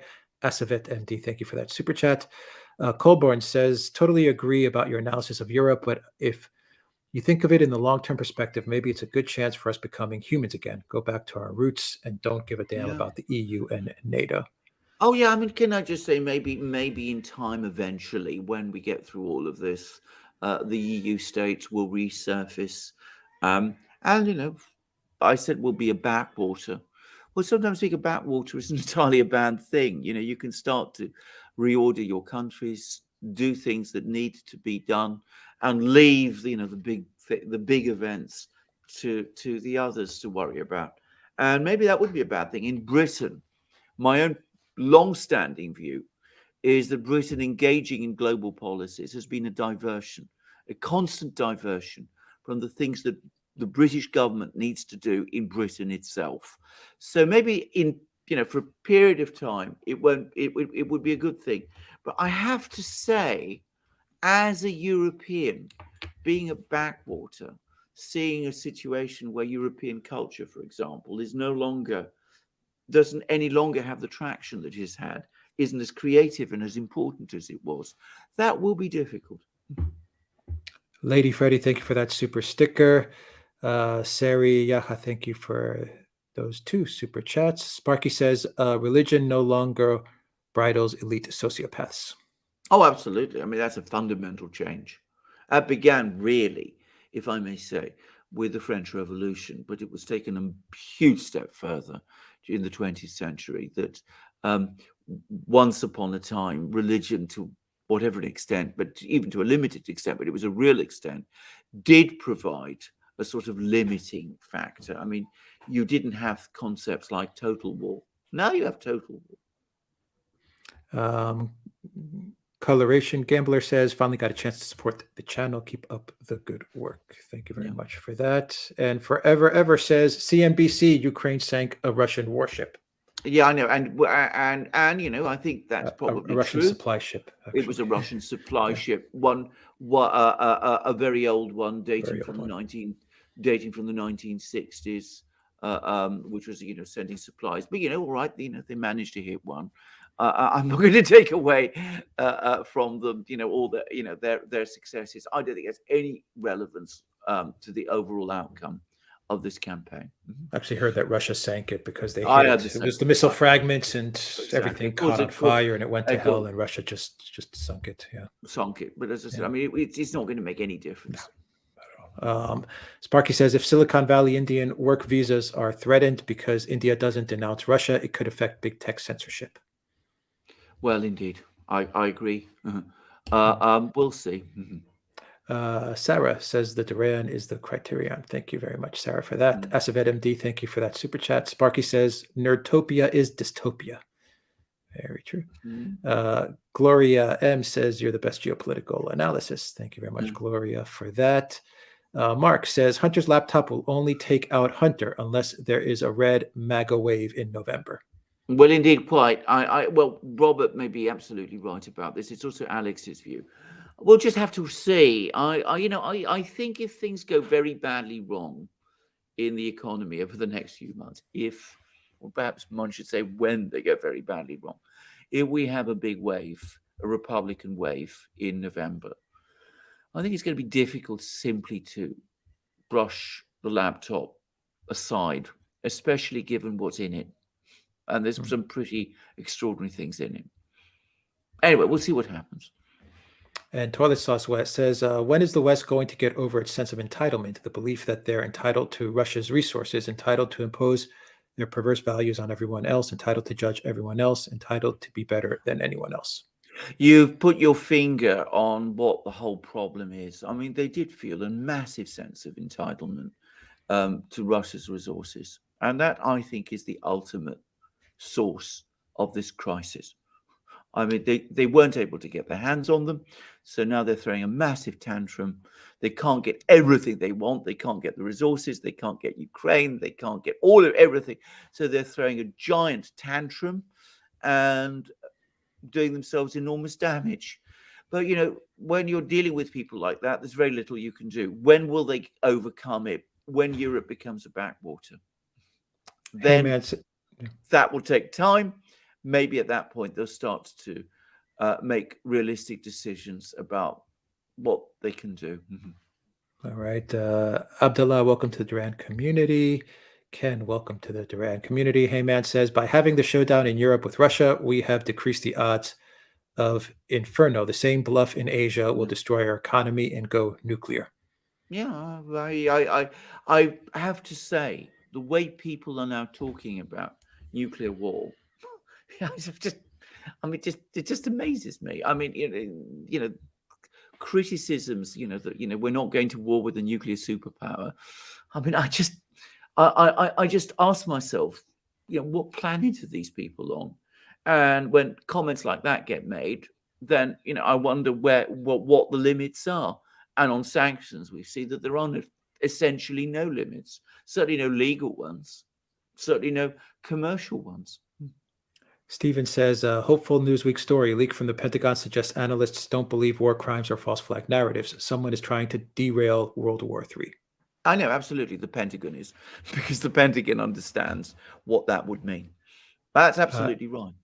Sariyaha, thank you for that super chat. Alexandros says, do you think the political top dogs in the West actually believe their own propaganda, or are they fully aware they're just lying? Have a good weekend. The two are not necessarily in contradiction.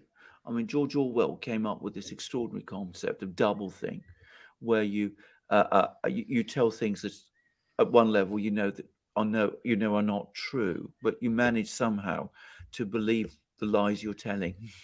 So, I mean, I think there's some element of that. In the case of people like Ursula, for example, I think that fundamentally, deep down, she does believe it. I mean, she knows that a lot of the things she's saying are not true, but being an ideologue, she sees everything through her ideological frame, and she believes in that ideological frame. Eric, thank you for that super sticker. Sticky Marks, thank you for that super chat. Danielle says, what are the likely social and political changes that we will see across Europe in the coming months? Will we see a shift towards greater nationalist political parties, more Brexit-type EU breakup, or other changes? What I think we're going to see is more centralization at the EU centre, growing economic problems. I mean, we already are told in Britain that we're going to see the sharpest fall in living standards since modern statistics began to be collected in the mid-1950s. And I'm sure that's going to be true in Europe as a whole. Alex was telling me that he was getting reports from Cyprus that the economic situation there is very bad. My brother tells me the same about Greece. So we're going to see all of that happening.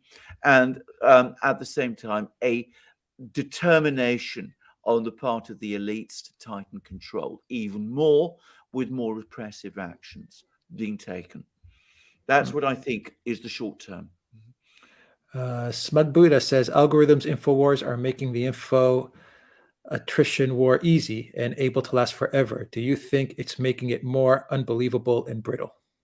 I think it makes it much more unbelievable and ultimately much more brittle, but that doesn't mean it can't do an enormous amount of damage in the meantime. Spectre in the Air says, elites are inbred, unimpressive. When asked, what is a woman? Quote, I'm not a biologist. Good grief. Absolutely mind-boggling. I know, yeah, absolutely. Yeah, that was mind-boggling. Trade Wife UK says, apparent selfies of Hunter Biden with a 4-year-old in makeup, and 4-year-old girl in makeup and suspenders have been posted on... I heard about them. I haven't watched them. Carry on, Alex. Yeah, on Lyra's Telegram channel yesterday. What can be done about this? I'm lost about what to do about this pond life. Well, if it's true, I didn't see it. I didn't see any of that. I haven't looked for it. I've heard about it, but I haven't looked for it. Okay. I refuse to see things like this. But if it's true, if things like this are happening, well, I would have thought charges is the right solution.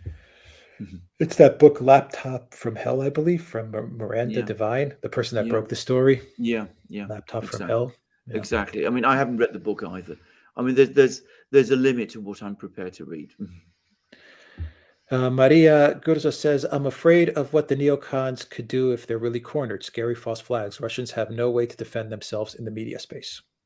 I entirely agree with you. The neocons cornered, given the mindset these people have, is an extremely dangerous outcome. Valley S, thank you for that super chat, Valley S. And Lady Cosmica is also moderating as well. Welcome, Lady Cosmica. And Goodvin Deep says, hopefully the truth about MH17 will come out soon, just like the biolabs. We'll find out. I'm sure we'll find out a lot about these things. But of course, that won't stop the court case in the Netherlands, because even if you get irrefutable proof in Ukraine now, it won't change the narrative. It doesn't matter anymore, No, does it, doesn't. Alexander? No. I mean, okay, so the Netherlands are going to say, and the international community is going to say what? Russia's guilty, and what are they going to do now? Sanction them? Well, I mean, it's a very good point, actually. it doesn't matter anymore. It doesn't matter anymore. I mean, I want the truth about MH17. I really want the truth, but as far as punishing Russia, there's nothing there anymore. Absolutely. RDDR says Russia can't join Europe because it doesn't complement Atlantic power projection in Eurasia. Are Brzezinski's ideas centered to Washington's ideology? Absolutely, of course they are. I mean, they are very much central to Russian to US ideology, neocon ideology. The idea that Russia plus Ukraine is an empire and a force in the world. Russia minus Ukraine is just a weak regional power. That this disastrous Brzezinskian thinking, and that what you want to do is to sort of balkanize Russia so that you can encircle China. All these very strange and dangerous plans and schemes and projects, but I think completely utopian and ending in disaster again. Ago says, you are awesome. Do you think the German people would accept the official Western narrative even if the sanctions cause German economic hardship? For the time being, yes. I don't think there's any force in Germany that is pushing back against them. Of course, over time, things may change. Simon, thank you for that super chat.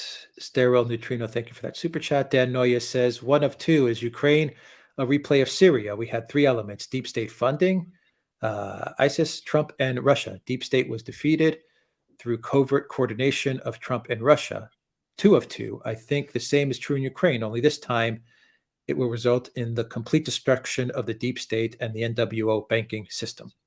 Well, I don't know whether the outcomes are going to be the same. And I would point out, of course, Trump isn't around at the moment, so he can't engage in any covert connections with the Russians. I don't know whether he did over Syria or not. But as I've discussed many times in programs, the Russians are doing in Ukraine very much the same sort of things that they did in Syria, with the same sort of outcomes, I predict. And this isn't because I think they're necessarily copying the Syrian model. It's because the Syrian model and the Ukrainian model are the Russian model. I think that this is how they fight wars. Simon says the two weather windows to invade Taiwan are April and October, and India has abandoned the Quad. April it is. Yeah. Well, we'll see. If that happens, believe me, the crisis will be multiple times greater. K1F8 says, Alexander, what's a choice recording of LVB's piano trios? I have a Barenboim, Zuckerman, sorry, Ludwig van Beethoven. Yeah, sorry, yes, Beethoven, Zuckerman, Dupre set, and it's very good. Yeah, I think that is extremely good. Was it the piano trios? Piano trios, yeah. Yeah, I think that is a very, very good set indeed. Actually, I would certainly go, and anything with Jacqueline Dupre is going to be amazing. There are other more modern ones, but I still personally find that the recordings of that era are really excellent. Nigel says, what happens if Russia takes thousands of prisoners of war and won't return them until removal of sanctions and normalization of trade relations? I don't think that'll make any difference because there'll be Ukrainian prisoners. Of course, if they capture Western prisoners, that'll be different. But then you'll just have another media campaign that the Russians are holding these people hostage, and it proves that they're a bandit state and a terrorist state and all of those things. I don't think the Russians are going to do it. Joel says, number one rule in geopolitics, we are all prisoners of geography. If Zelensky understood this, he'd have played the game better. Moscow is always going to geographically be closer to Kiev than Washington. Well, of course, I completely agree. And I would give the Baltic states the same advice, and Poland too, by the way. But they don't want to listen. Sticky Marks, thank you for that super chat. Mikasa says, what can Russia do about their Boeing Airbus planes, even if they're Yeah. nationalized, might be hard to keep them flying without spare parts and service. What they will do eventually is when they discover that they can't get spares in other countries, which will happen, is they will cannibalize parts of them. Remember, they don't have to use them all because you don't have they're more restricted now in their international travels. So they will cannibalize some of them to keep the others going, which is, it's not perhaps the best thing, but that's what you do. And you can also, by the way, up to a certain point, develop your own spares, and they have their own facilities to service these things. But ultimately, the ultimate plan will be to build their own aircraft, and that will take time, but they will do it. And I mean, they already have a number of aircraft that they're building, like the MS-21, and they're talking now about accelerating, intensifying production of the Ilyushin 96. I think that they will do these things. Can I just say, of all of the sanctions that have been imposed on the Russians, in some ways, this is the most difficult for them to cope with. And it's also one that has particularly cut through with the Russian population. But if the West had just done this, if they just cut off the spares and not close the airspace, that would have been much more effective. By closing the airspace, because that would have blocked off Russian aircraft from traveling to the West. By closing the airspace, in effect, that makes it less necessary to use these aircraft. And in the meantime, they probably have enough aircraft already to cover their internal needs. Simon says the only war crime is to lose. US and NATO take note. No, I can't fully agree with that. I mean, I understand the principle. There's that Roman saying that, salus patriae suprema lex, the salvation of the fatherland is the supreme law. But I don't go that far. I mean, I think that there are war crimes that exist under within war crimes between the law of war. And I don't, by the way, see any indication that the Russians have broken any of them. I don't think the Russians are going to commit war crimes. I don't think they have any need to. And I think that they will achieve victory without achieving war crimes. Where am I? TCH 5802. I think you miss that very influential Brits and city complicit in looting Russia under Yeltsin used intense Russophobia to stop criminal prosecutions. Oh, that's so true. But I mean, I've missed it. I mean, there's one can't cover every conceivable base. But again, I remember all that time very well. I remember all these people going to Russia, making heaps of money there, and I remember coming back. Can I give an example of what I remember from those times? This is in the 90s. I used to be a member of a London club. British people in the circles I used to exist in, were, by the way, it was the Military and Naval Club, despite the fact that I'm not a military and naval person, but I was proposed for. It was a very old club. And I can remember one day going to a Christmas party there and being astonished to see all these old men turning up with Russian girls of about 17. And I resigned my membership immediately after. So that was the 1990s in Britain and what was going on then. Freedom Autopsy Report says Zelensky is in terminal agitation. He's riding the tiger and dare not get off. I agree with that.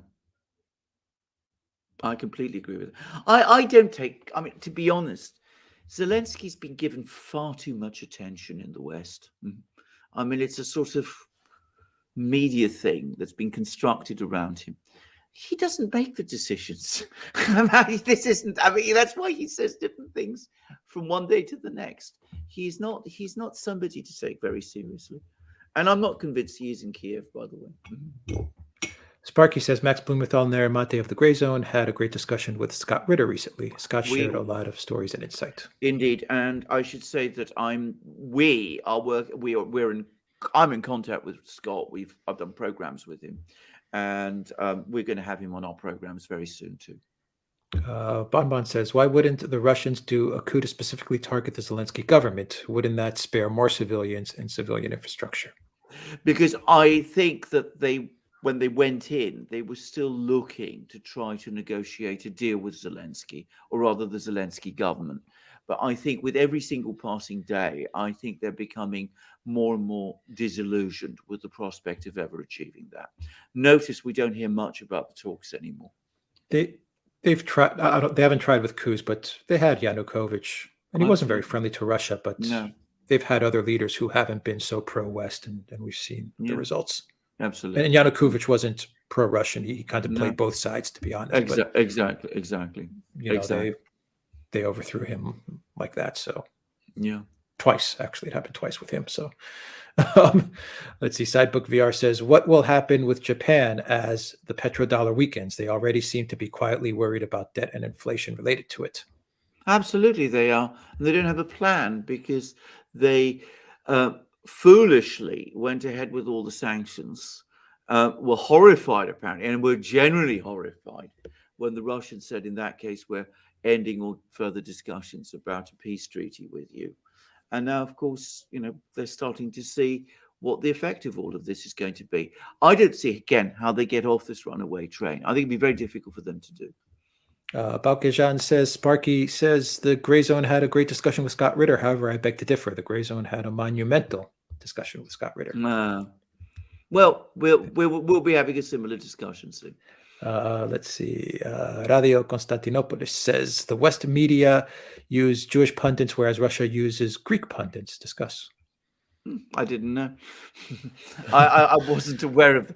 I wasn't aware of that. I mean, Russia uses Greek pundits. Is that us? I don't know. EWJ. We're not in contact with anybody in Russia at all. And it's certainly not in anybody in any official position at the moment. I've had one or two emails from friends, but we're certainly not being used by anybody there. Can I make that very clear? Yeah. Well, we do sell magic mugs, Alexander. We do sell magic mugs. Pick up a magic mug, 10% off. Use the code Good Day. EWG says, comment on Pope consecration of Russia today. What's the Orthodox view of Fatima prophecy? I think they are absolutely, well, first of all, I don't think they care very much, but I think that they also, to the extent that the Russians are aware of it, they will say to themselves, this is another example of Pope Francis showing where his true loyalties are, which are with the West. That's all they're going to think. It's kind of insulting, isn't it? It is very insulting. It's grossly insulting. And it's interesting, by the way, that Francis, who's represented himself as a sort of liberal, modern figure, has gone back to the to Fatima and all this. I mean, I think the Russians will be very, to the extent that they know about it, and to the extent that they care, they will be deeply annoyed by it. Yeah. Alan says, rumors saying Bosnia wants to join NATO. Putin gave strong warning. I don't know. I haven't heard those rumors. I mean, it might be, but which Bosnia? I mean, remember, it's a sort of federal, very decentralized place. I'd have thought the Serbs in Bosnia would be very opposed. FBI Glowboy says, good morning, gentlemen. Off-topic question for Alex C. You have a Midwest American accent. Did you spend a lot of time in the States? Yes, born and raised in the U.S. A lot of time, but not Midwest. East Coast and West Coast. So I used to have a heavy New York accent, but I lost it. Oh, really? Oh, really? Yeah. Terry Hansen, is sugar shortage in Russia equivalent to TP shortage in the U.S. at the start of the coup? Now, I think that it's one of those problems that arose from some wave of panic buying that happened at the start of this problem. And what I'm hearing is it's actually abated. Russia's a massive producer of sugar. They'll overcome this. Hunger, the dye merchant says there are few reasons to be optimistic on America. The commitment to constitutional system is paper thin, and the same could have been said of Rome in 300 AD. The best we might hope for is an Aurelian. You know your Roman history. Just to say, Aurelian, who was a Roman emperor of the 3rd century AD, was a brilliant military officer who won many battles for the Roman Empire, and who paved the way maybe for the revival of the Roman Empire under first Diocletian, and then Constantine the Great. But anyway, briefly, I hear what you say about the state of the US. You may be right. Perhaps you are right. I hope otherwise. That's all I can say. Russell Hall says, I'm reminded of a prophecy given by Edgar Casey when asked about Russia's role in the apocalypse, that out of Russia would come the hope of the world. We'll see. Dostoevsky used to talk in that way too, by the way. Tech Epiphany said, listening to you always when doing my vids. Thank you for helping me keep some sanity. Thank you for that, Tech Epiphany.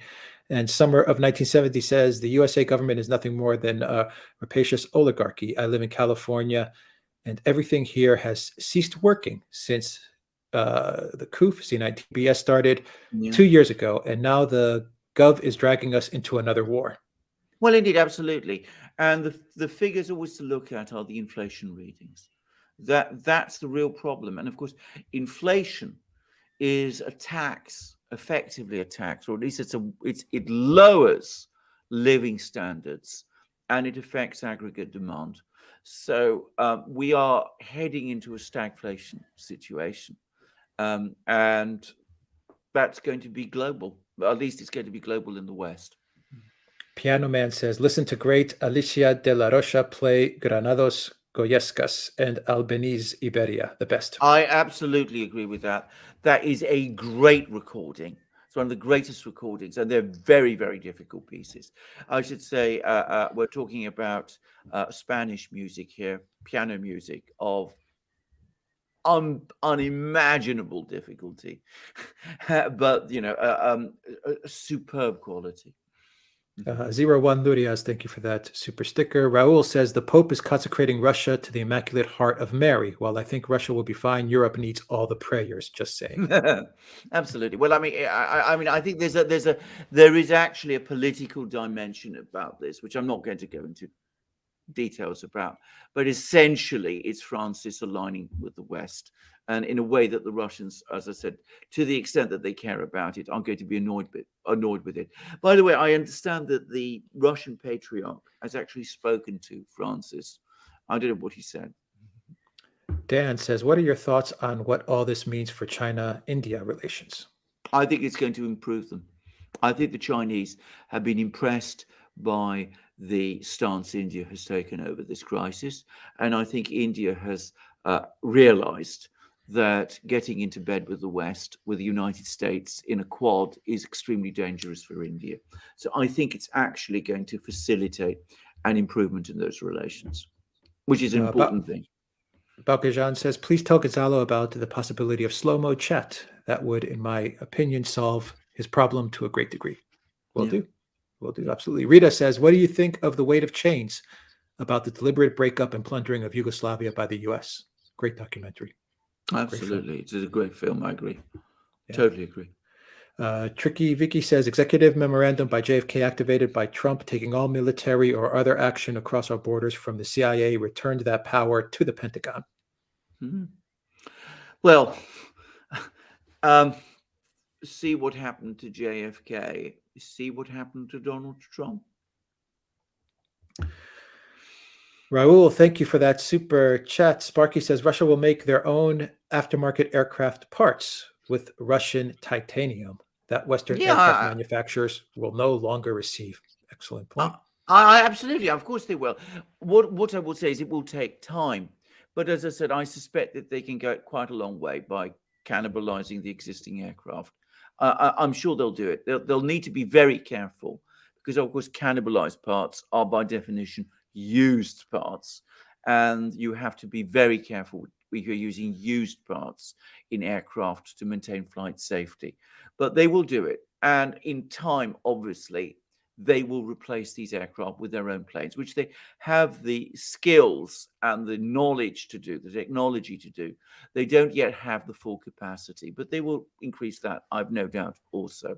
The Soviet Union, by the way, used to make around 40% of the world's civil aircraft. They weren't always very good. I mean, they were pretty reliable, but they weren't very comfortable. They were noisy. But I think you will find that modern Russian aircraft are much, much more comfortable than the old Soviet ones were. And I'm sure they can achieve similar economies of scale over time. Yuro Gabor says, Orbán stood his ground at the NATO meeting. No troops, no weapons to Ukraine from or via Hungary. I wish to being a fly on the Kremlin's wall on February 2nd when Orbán met Putin 5 hours face to face. So do I. Can I just say something, actually? I've been making some soundings from Hungarians. I know quite a few, surprisingly, even though I've never searched out Hungarians, and I've never been to Hungary either, by the way. But my impression is that his policies on this crisis are very popular amongst Hungarians. And the general consensus is that he's going to win the election.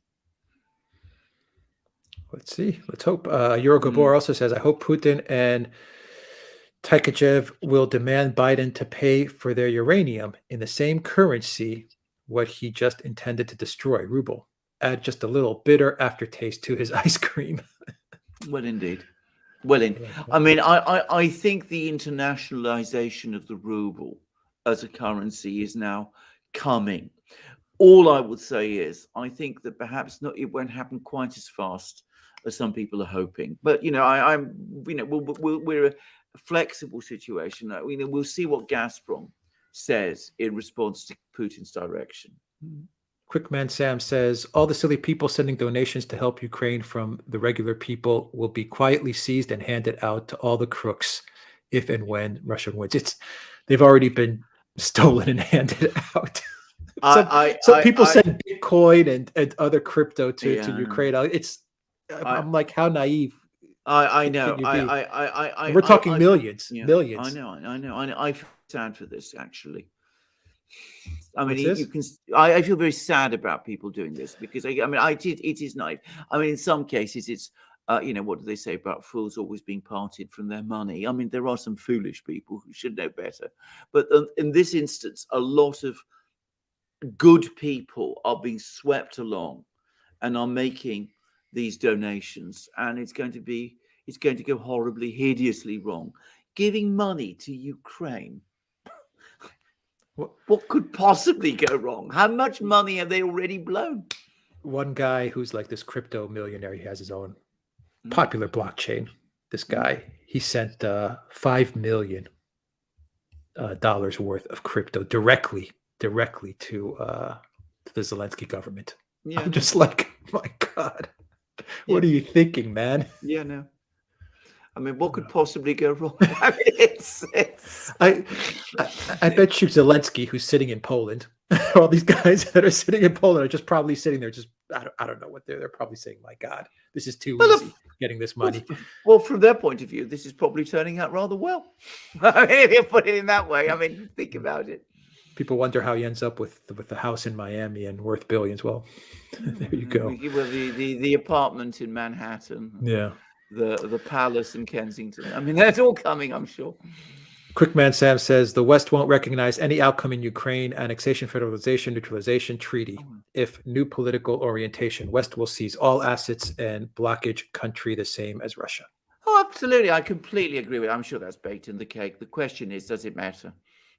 I mean, they might not recognize it, but if the people on the ground accept it, what difference does it make?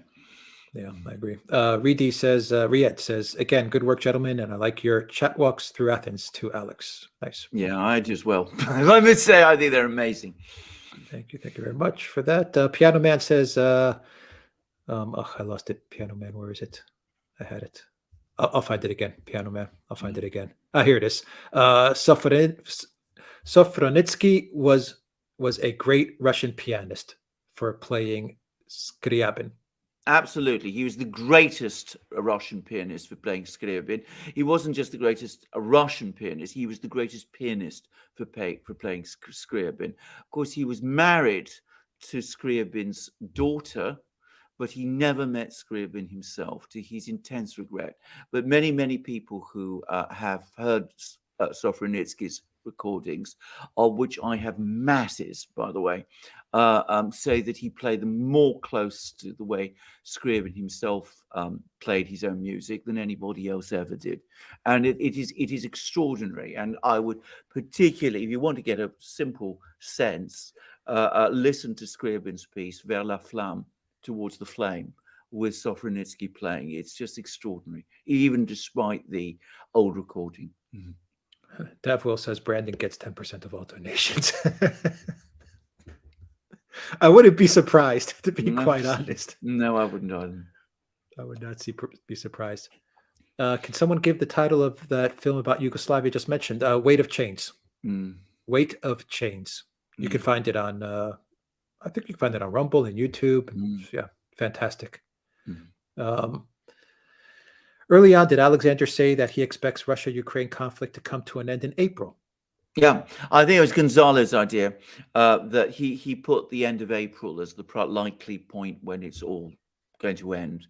And I think, I mean, I stress again, I have no idea of timetables. I'm not a military person, but I think that is a plausible scenario, actually.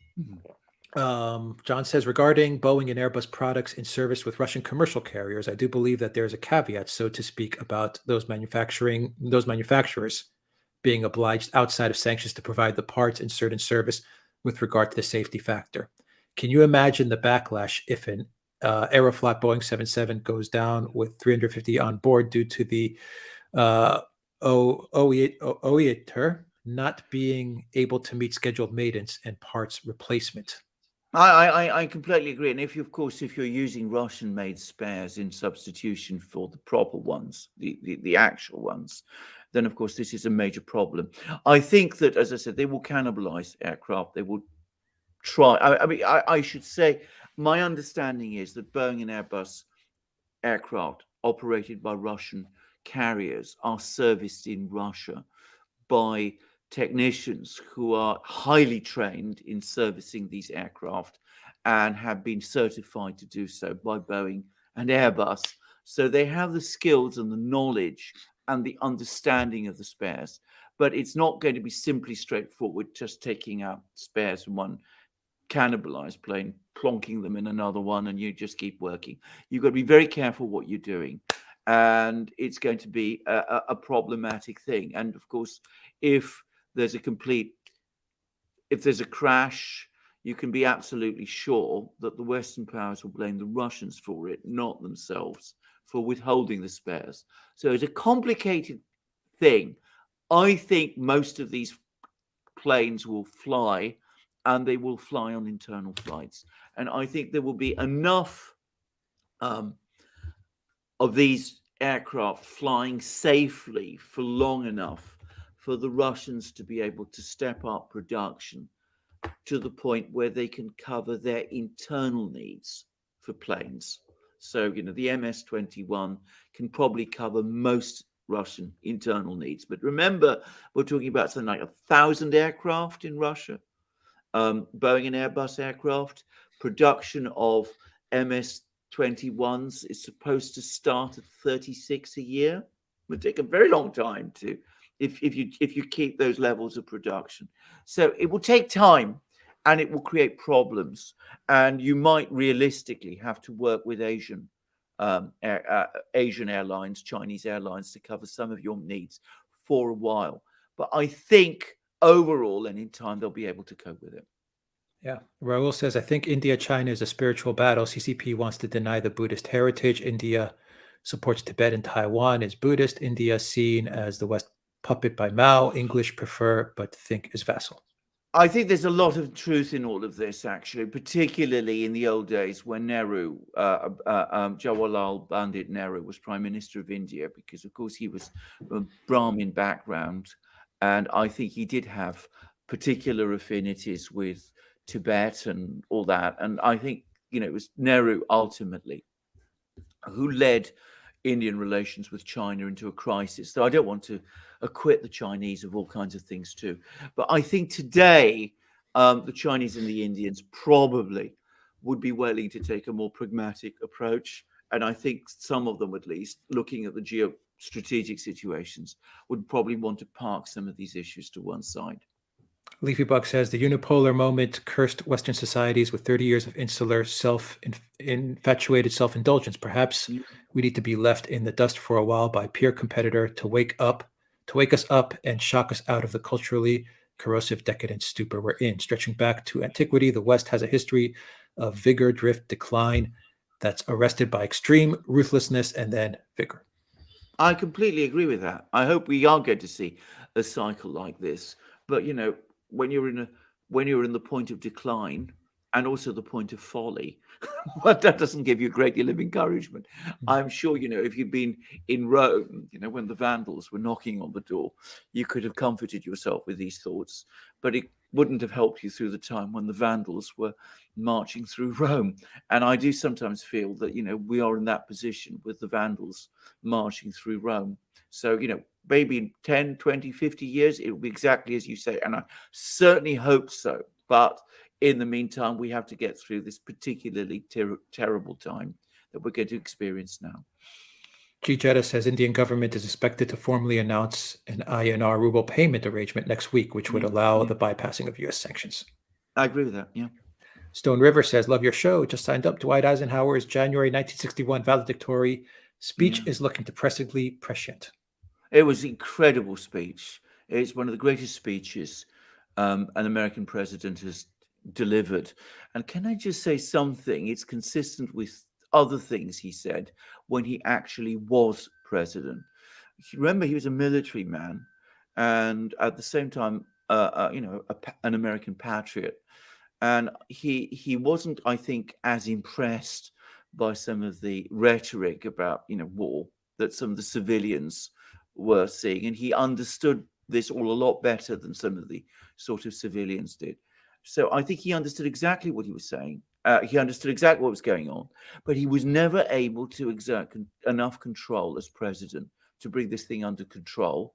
And of course, the very fact that he had to make that valedictory address is a sign, in a way, in a sense, that he felt that he had failed as president, that he hadn't been able to bring the military-industrial complex in the US under control.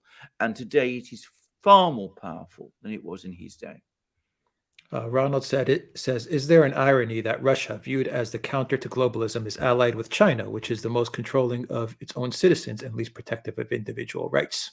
I think that there is an irony in it, and it's also a warning. As I said before, the great danger, and I think it's a real danger, is that we will end up with we'll have a bipolar system rather than a globalist one, but it'll be two bipolar systems that greatly resemble each other. Because to be clear about this, the Russians will also probably start now to be much more careful about what their citizens say. Zariel says, good day, gents. I'd like to recommend the song Russians by Sting, 1985. It describes a situation which is now 180 degrees reversed, in my honest opinion. Absolutely. Totally agree. Great song by Sting. It was a great song by Sting. I wonder whether he would make a song like that today. Doubt it, actually. No, they wouldn't let him. Peace, thank you for I don't think he'd want to. I think his own views are completely conventional. Yeah, thank you, Peace, for that super sticker. E-Man says, if Russia wins the war as expected, what do you foresee happening if the West is able to somehow promote and fund an ongoing insurgency? I don't think they will succeed. I think that they will try to fund an ongoing insurgency, but I think the Russians will quickly get it under control. But what will happen in the meantime is all sorts of violent men armed with weapons, including stingers, anti-aircraft manpads, are going to be floating around Europe, creating all kinds of havoc here.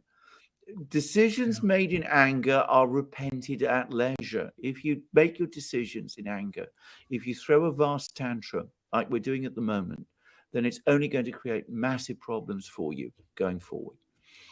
Summer of 1970. Thank you for that super sticker. Sparky says aircraft manufacturers need Russian titanium.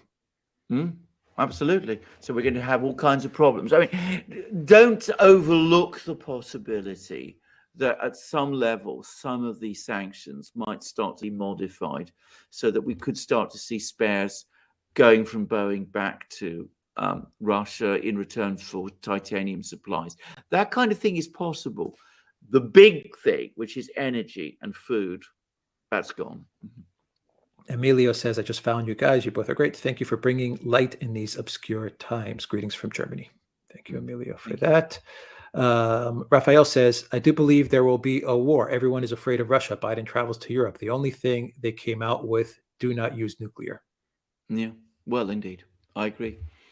I agree. That there's going to be a war? Well, let's go.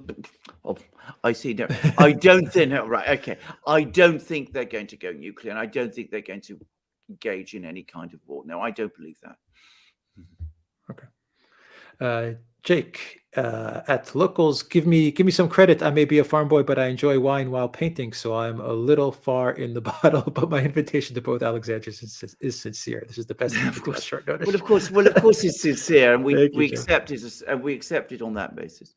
Heyvad says, thoughts on lifting of tariffs to slow inflation?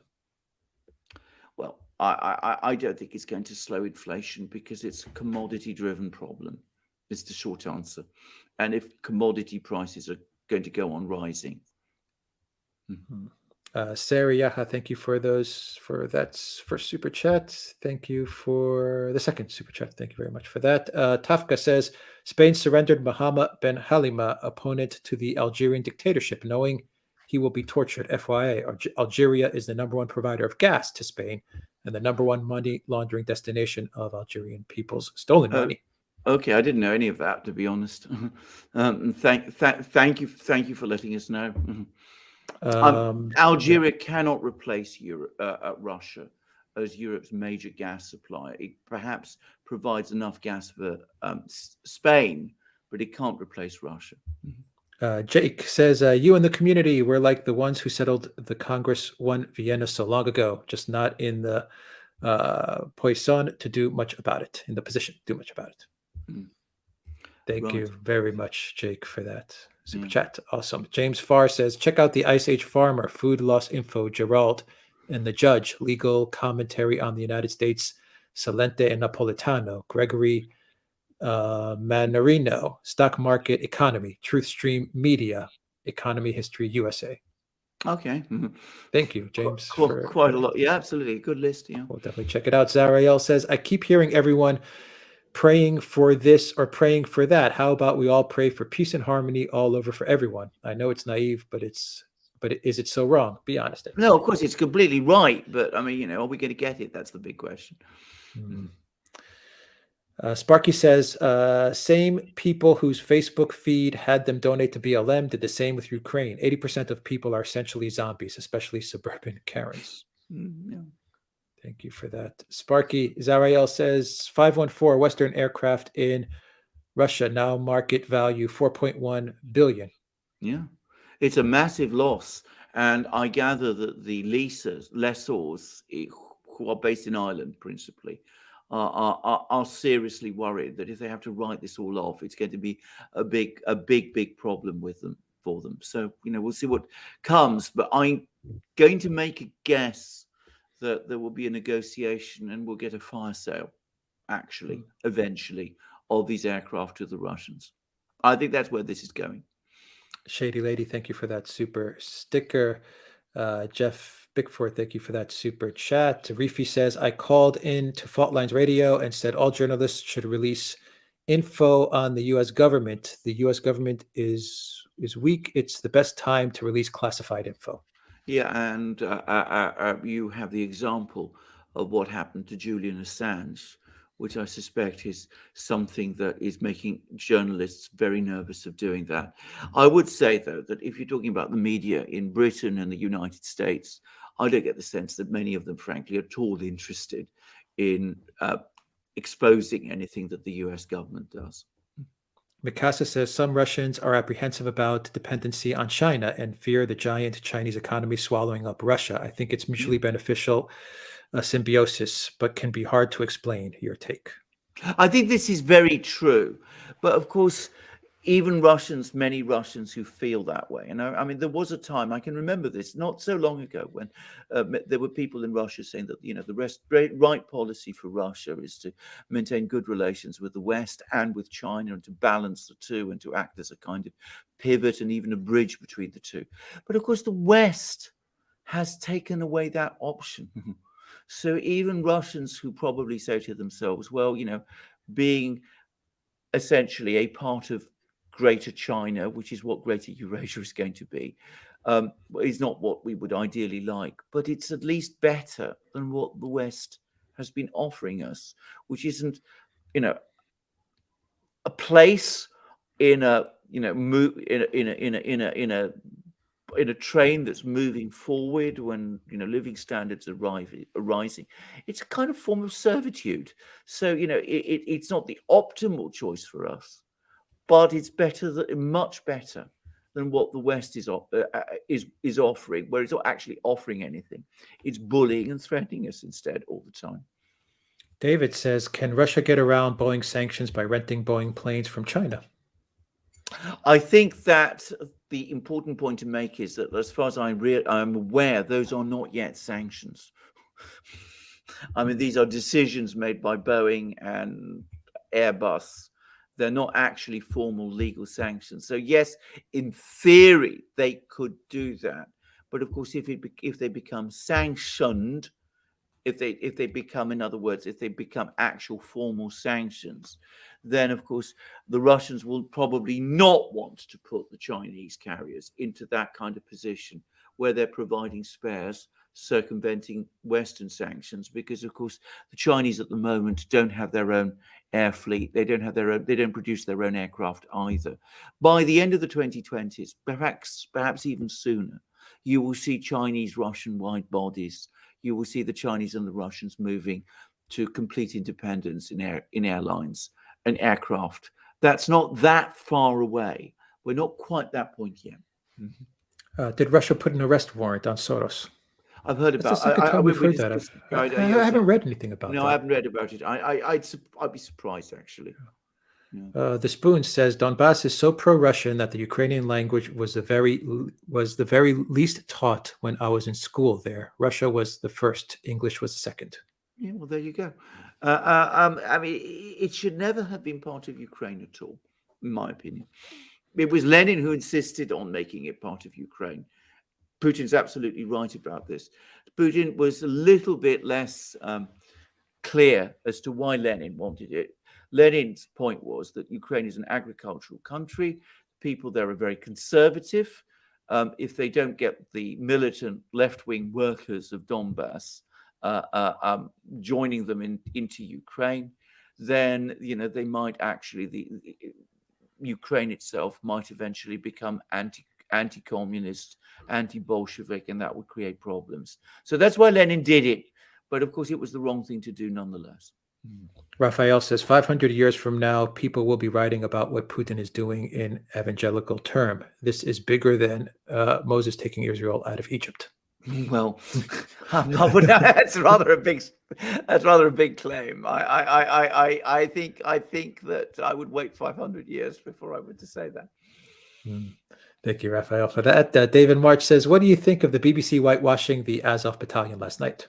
I didn't watch it. I just refuse to watch these sort of things. The Daily Telegraph did the same a short while ago. I think it's disgraceful. So exactly, I think it's disgraceful. It's disgraceful, yeah. we spent 5 years and all they could talk about was NAZIs and Trump and white supremacists, and now they're whitewashing. They're embracing them. They're embracing them. It's ridiculous. Fragile says, maybe you answered already, but what do you think about the current tensions in Kosovo? Yeah, I think Kosovo, I haven't heard about so much. Look, there's only so much news that we can follow. But I come back to what I've been saying repeatedly. We have Serbia surrounded by unstable, micro protectorates run by NATO. It's an unstable situation. Sooner or later, it's going to go smash. And what's happening, I suspect, is that in places like Bosnia, in places like Kosovo, you see the sort of anti-Serb nationalists there in Kosovo, the Albanians, the Croats and Muslims in Bosnia. They're saying that at the moment, Serbia's big ally, Russia, is distracted.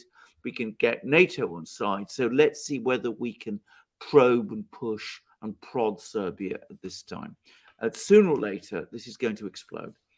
Yeah, they're making a big mistake if they think that. Wesley Johnson says, thank you for your balanced coverage. I pray the push for heritage, Russia, China, and India people are beautiful. Thank you very much for that, Wesley. For that super chat. L8 Rome said, would love to see a conversation with you two and economist Michael Hudson. He has an interesting perspective on the conflict from a global financial perspective. See his book, Super Imperialism. Yeah, that'd be great. Absolutely, that would be absolutely great. If anyone knows how to contact Michael Hudson, because I don't have a connection to Michael Hudson, I'm afraid. But if I did, I would love to. That'd be great to host him. Asmi06 said, Russian MOD just reported updated losses. 1,351 KIA killed in action and 3,825 wounded. So there you go. There you go. Well, there you go. Not 15,000 or 30,000 or whatever fantastic numbers we've been hearing. Yeah, that's ridiculous. But what they'll be saying, they will deny this. They will say that the Russians are lying about their losses. Yeah, of course.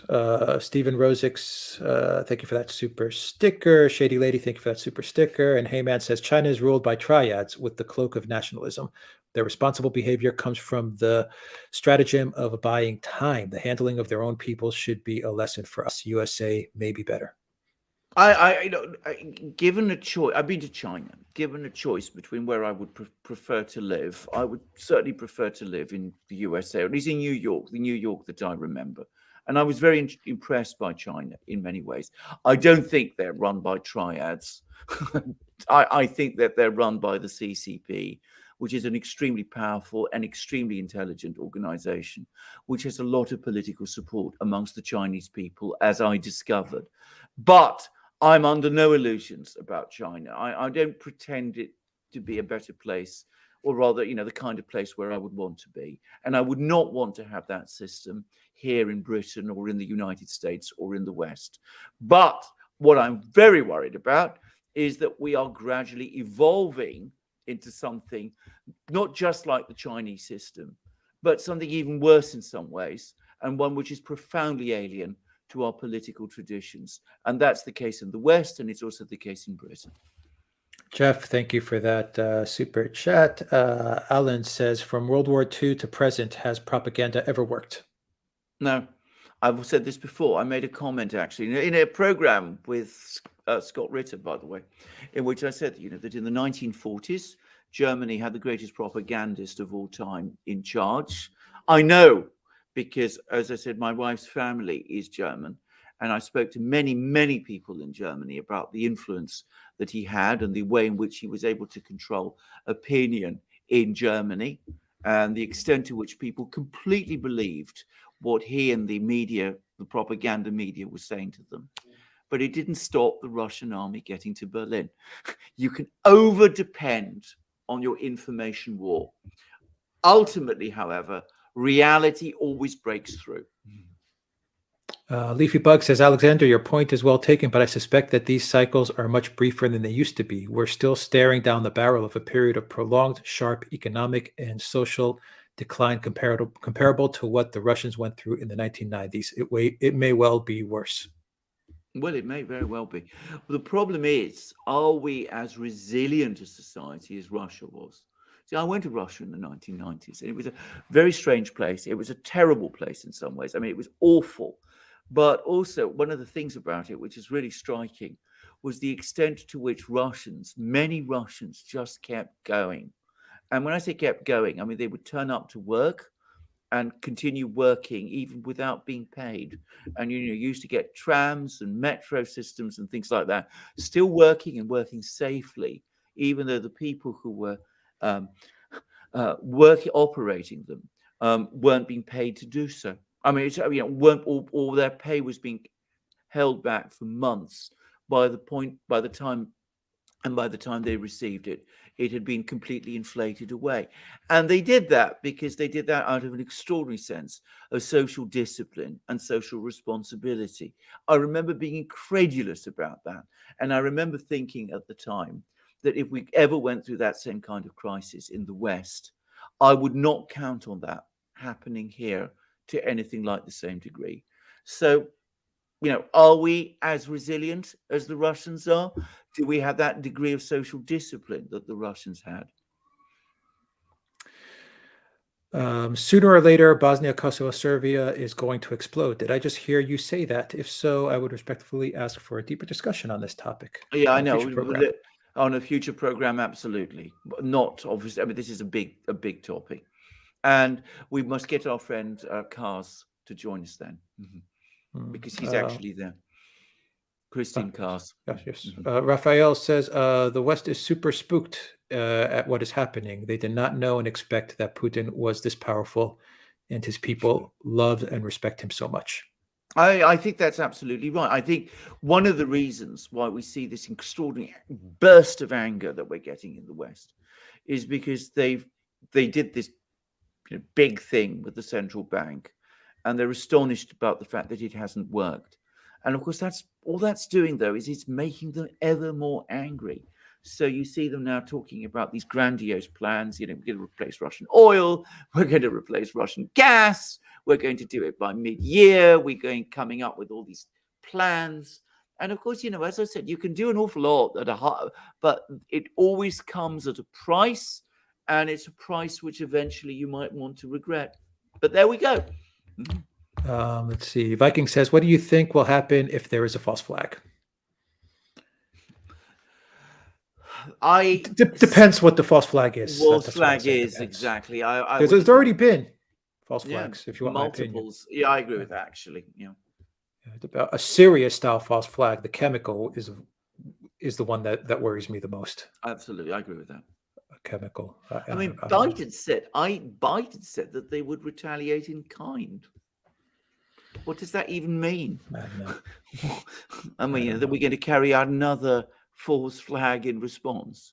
Yeah, I mean, they've already carried out a bunch of false flags, but the chemical one is the one that worries me, and that's the one that they keep on parroting. They keep on repeating that chemical one over and over and over again. I know. Sparky says the U.S. once traded Pepsi for Stolichnaya vodka. Absolutely. This is the old days. This is during the Cold War. I think it was in the Khrushchev era. Yeah. Kit Clark, thank you for that super sticker. And the insufferable butthole says the future of the UK Cyprus bases as the UK declines. I mean, I think I don't think the UK is going to give it up. Do you? No, I don't think at all is going to give it up. They're going to cling to them for as long as they possibly can. Yeah. Balkajan says one of two. Anne Frank's fate used to be a uniting factor in the abhorrence of the NAZIs here in the Netherlands and outside of it. All that has been smashed to smithereens in a couple of weeks. It's Azov, not Anne, for whom we are supposed to rally and die. I completely agree with that. A very good comment. Yeah. K1 says if sanctions aren't a deterrent as Biden admits and have never worked, then what is their ultimate goal? That is an extremely good question. What is their ultimate goal? Nobody's told me. Nobody's actually said what their ultimate goal is. Regime change. Well, it is ultimately regime change. But if that doesn't work, I get the sense that they're just going that, yes, I think regime change was the objective. But I think now, increasingly, we're getting into a situation where sanctions acquire, if you like, their own kind of logic. You just go ahead and go on doing them. Well, can we also agree that at the end of the day, whatever sanctions are imposed don't really harm them? I mean, they don't feel the effects of these sanctions anyway, number one. And number two, any decisions that they make, whether it's placing sanctions or providing weapons or any of this stuff, I mean, they're making money. Yes. Right? Yes. I mean, yes. I agree with that. I completely agree. They are not affected. They some of them do very well out of these sanctions. Yeah, I mean, look at I even believe that Marjorie Taylor Greene, all these Congress people made money from the weapons sales just recently with Ukraine from buying stock. Absolutely, yeah. So they make money either way. Yeah.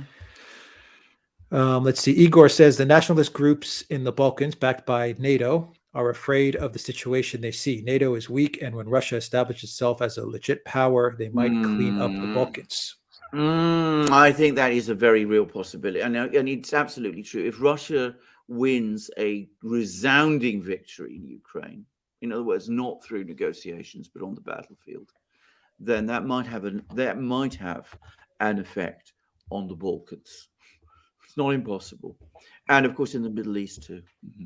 Love, thank you for being a member to the Duran community. Farrell says, my grandfather fought NAZIs. I'm not betraying him. No, and mine too, and my father. And Bonbon says, why did you select the name the Duran? Alex knows the answer to that. I'm not the only one that knows. Even to this day, huh? Yeah, absolutely. I think the best thing to do is to maintain the mystery, Alex. It always intrigues people. Mysteries are always attractive. I mean, after all, people are still writing books about the identity of the man in the iron mask. So let's keep the reason for the Duran similarly tantalizing. Grekanika says, what about the false flag assassination of Zelensky? We've talked about this. Yeah, absolutely. Yeah. How they say Zelensky was going to be false flagged or was going to be assassinated and all these things. Yeah. Maybe. Maybe. Why would the Russians want to assassinate Zelensky? I mean, if you think about it, from their point of view, putting aside the question of whether or not they want to negotiate with him. But I mean, all that would happen is that he might be replaced by somebody rather more effective. Yeah. Not only that, my philosophy on this is, if Zelensky is in Kiev, the Russians could have taken him out super easy. Yes. If he was in Kiev, if they really wanted to take him out, they could have taken him out like that. Yes. Hypersonic missile, boom, he's done. Yeah. But they don't want to take him out if he's in Kiev. But I think we're all starting to realize that he's not in Kiev. Well, I think so. I think everyone's starting to. I'm increasingly coming around to that view myself, actually. I mean, if he was in Kiev, he would make himself surely more visible. Yeah, I think a lot of people are starting to come to that realization. He's somewhere in Poland. Yeah. Maybe he's in Miami. Who the hell knows? Who knows? Honestly, who knows? Yeah. If anyone's in Miami right now, if you spot Zelensky, let us know. Hanging out at the beach or somewhere. Maybe he's on South Beach. Fragile says, I guess they just want to let us Serbs to live in peace, even for a decade or two. Wonder if they will ever let it go. No. They never let go. I mean, if you mean by that, will they let it go in terms of Serbia? Serbia, no, they're not going to let it go. These people don't let go. The only thing that will make them let go is if they're broken. Yeah. Ruben says, could there be a connection between people in power on the West and Nazis that fled Germany after World War II? I say this because I feel deep hatred from some of them towards Russians. Oh, I think so. I mean, look at Christopher Freeland, for example. Christopher Freeland. By the way, Ursula von der Leyen, I'm told, I don't know this, by the way, but I'm told that either her father or her grandfather was an SS officer and that he was in Kiev. Now, I don't know if this is true, but that's what I've heard. Balkajan says, why does Freeland is confirmed? Yeah, Freeland is confirmed, but I mean, about Ursula, I don't know, to be honest. Yeah, Balkajan says, why does Alexander's label not have his last name? Oh, your label in the live stream, it just says Alexander. A bit long, I think. That's all. I mean, I've never thought about it, to be honest. Ryan says, Polish president's plane makes an emergency landing in Warsaw today. Oh, I didn't know. I didn't know that. Yeah. Patty Barnett, welcome to Duran community. And let's see here. Got a couple of more. Just Bob says, Zelensky is in Joe Biden's basement. I wouldn't be surprised. Brilliant. Love it. Thanks. Yeah. I wouldn't be surprised. Hunger the Dye Merchant says, it amazes me the loyalty Putin can inspire globally, despite the propaganda. Many in the Middle East, Caucasus, and Eastern Europe willingly wishing to volunteer shows the success of Russian diplomacy. And Africa and Latin America and all sorts of places. And that's absolutely true. It also shows the extent of the exasperation with the neocon policies that the US has been following for the last 30 years. Yep. Where are we here? UTIS 4321 says, on day 3, Ukraine said 40 to 60,000 Russian troops in country. Day 5, US claims 1/3 of the 180,000 Russian troops in the area were in Ukraine. Yeah, I mean, all these numbers I don't take seriously. I think we can disregard them. Yeah. Andre had a really good article. You mentioned it in one of your shows as well, Alexander. Yeah, Martyanov. yeah. Well, exactly. I mean, he was talking about the loss rate, and he was pointing out that it would be greater. It would be if the figures that the West has been giving for Russian casualties were true, then the Russian military in Ukraine is suffering a higher rate of loss than it did in the same area in 1943 when it was fighting the Wehrmacht, led by Marshal Manstein, military genius and all that, and with forces that were titanically bigger than the ones we see in action today. I mean, I thought Martyanov's points were brilliant, and I'm sure that these Russian figures we got just a short while ago, 1,000 dead, and was it 3,000 injured? I think that's probably right. Yeah, so I mean that feels about right to me. Yeah, if someone debates you on these casualties and they say no, Russians have lost 30,000 soldiers in Ukraine, now just mention what Alexander just said, what Andrei Martyanov mentioned in his article, which is if that's the case, then Russia's losses right now are greater than their losses during World War II, fighting the Red Army in that exact location. Yeah. Fragile says, in that case, our only hope is that Russia wins and comes to our rescue. Otherwise, Serbia is screwed as we are surrounded by NATO. I understand that. All I will say is I think Russia will win. And I'm going to say something else. I think for the moment, I think NATO is so full, its hands are so full that I don't think that they're going to start anything now. Esteban, thank you very much for that super chat. Eman says, in your opinion, how likely do you think it is the Russians will go to the Ukraine's western border or just stop at Kiev? We've discussed this at so many programs. I personally don't think they're going to go to Lviv. I think Alex is of the same view as me. I think that Gonzalo Lira thinks they will, and so does Scott Ritter. I mean, this is a big debate. I don't personally see what the Russians would gain by going all the way to Lviv. And my impression was that Putin, in his speech on the 21st, I think, of February, he basically indicated that they would probably not go to Lviv because he accepted that this is distinctive area that was added to Ukraine inappropriately by Stalin. So that's my own personal assessment, but, we'll see what happens. Summer of 1970 says Biden kind of reminds me of Tiberius in one Claudius, but then who is Caligula? Claudius, absolutely. Well, I don't think he's Tiberius. Tiberius was a clever man. Even in Claudius, he was a clever man, even though he was an evil man. But I don't think he was. I don't think Biden is Tiberius. I'd say a rather nasty King Lear, actually. I have to say what I think. Divine Insurgent says, one source is suggesting that Russia's oil industry is being dismantled because of the lack of demand. Is this really true? No, could this cause Russian armed forces to ground to a halt in Ukraine? No, I don't think it's true. What I heard actually was that at the moment production is still at actually record levels. They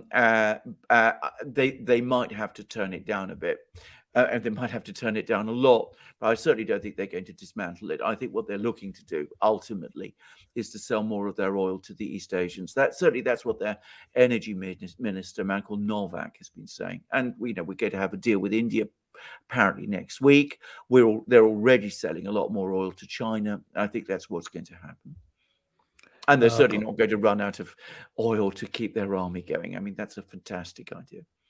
Paul says, I served 12 years in the Royal Navy during the Cold War.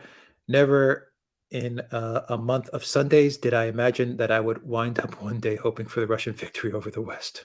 I know exactly what you feel. I know exactly how I mean, I remember the Cold War.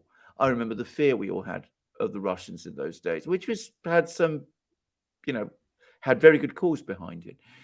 But today, I feel completely differently, just like you. Raul says Biden warns of real food shortage following sanctions on Russia. Are they coming to terms that the sanctions are affecting the West more? I thought that was an astonishing phrase, and he spoke about it in such a casual way.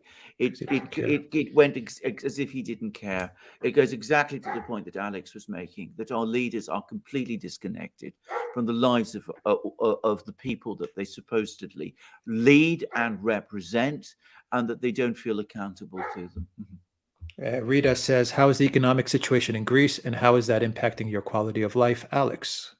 I'll just go back to what you said, Alexandra, on this point about Biden's statement. As someone that's living in Europe, I ask myself, why is Europe doing this to themselves? Yeah. Once again, this is a country that's okay. It's terrible. It's happening. You could be against the invasion. You could be for the invasion. You could not care about the invasion, whatever. But as an EU country, as someone in Europe, you ask yourself, why are we doing this to ourselves for a country that's not in the European Union? Yeah. You try to, I'm trying to just explain it to me. I would tell Ursula, explain it to me. Why are we doing this for a country that's not in the European Union? Yes, I agree. I completely agree. Hunger says the hatred of Russia in the West is a consequence of Trotskyites, a different strand of communism that inspired both the left and the neocons. Trotsky was financed by Wall Street and was anti-Stalinist. Certainly, a lot of the original neocons had been Trotskyists in their youth, and it's absolutely the case that they developed an intense hatred of the Soviet Union, and they seem to have taken that further with Russia and have maintained that hatred of Russia. They're also believers, by the way, in continuous revolution. That was Trotsky's idea. And in a way, neoconism is exactly that. It's, expanding everywhere, the same kind of ideas that Trotsky had. We should do a program about Trotsky when we resume our historical series. Yeah. Brad Farrell says, fantastic daily analysis, cutting through the propaganda. The truth will set you free, but also will scare the crap out of you. Absolutely. Yeah. Well, I hope not scare the crap out of too many people, because I think ultimately it does set you free. And Real Sense says the Greece model of survival after 2015 punishment should be studied by the suicidal EU countries. Well, indeed. But, for me, what that episode showed is the ultimate psychopathic nature of the entire project. And if they were prepared to do that to Greece, they could prepare to do that to pretty much everybody else. And given that they don't feel accountable about it, given that the project is an ideological one, they are going to inflict endless miseries on people, and this isn't going to stop them. Yeah. Leafy Bug says Putin has increasingly broad counterculture creed because the secular establishment despises him so viscerally. Excellent point. Yeah, absolutely. Excellent point. Counterculture creed. Exactly. And Grakanika says NATO may not have to start up anything in the Balkans in order to wreak havoc. Look at the current shape of all the countries the U.S. NATO decides to attack and then abandon. Plus, I'd guess they've got their political wing active there. I'm sure that's all true, but I still think that an armed conflict is a very real possibility. Let's see here. Trotsky was one of the most dangerous people who ever lived. Real Innocence. And the final... Certainly do a program about Trotsky eventually. A very interesting man. Kristinochka, welcome to the Duran community. And ASME06 says Russian MOD also reported estimated losses of Ukrainians. 14,000 KIAs and 16,000 wounded. I think that is probably correct. And I'll tell you why. After all, there's been all this fighting in Mariupol. And the reports were that there were 14,500 Ukrainian troops, including Azov, in Mariupol. and a lot of those must be dead. So I think this is probably correct. Yeah. Wow. We got Wow. questions from yesterday. We got questions from today. We got a lot of Yeah. questions, great questions on locals. That's But everything. it was fantastic. It And was on Odyssey and on Rumble. and it was amazing. It was a fantastic show. I was fantastic. Thank you. Yes. Leafy Buck says, did you watch the debate between Scott Horton and Bill Kristol? Well worth watching. Kristol gets up. Yes, Malt. I did see that. And did Mariupol fall after all, Alexander? What's the information you have on Mariupol? I haven't got the very latest information. I'm going to make a guess that there'll be an announcement sometime within the next couple of days. And I say that because even if they even if they occupy every part of Mariupol, I suspect that they will hold back an announcement until it's been completely clear. That is exactly the information I'm getting. Could you say that the city has fallen? Yes, in practical terms. But I heard that the Chechen guys are literally going from apartment to apartment, just clearing out whatever they need to clear out. Some apartments are empty; they're fine. Others, they're finding dead guys. Others, they're finding people who are still trying to find. I mean, it's literally just it's a mop up, is what they call it. It's a mop up. Exactly, it's a mop up. Exactly, it's a mop up. But for practical purposes, you could say, the Ukrainians aren't going to mount a counteroffensive in Mariupol. Let's just put it that way. Exactly.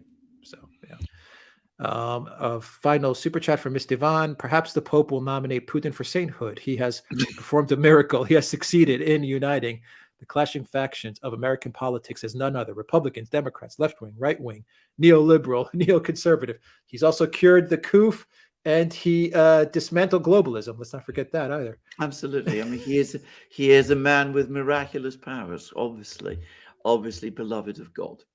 And Duran, Papa says, have you seen the Russian TV series Trotsky? And what do you think about it? I haven't seen it, and I'd be very interested to see it because I've never seen a Russian TV series on Trotsky. That'd be a very interesting one, actually.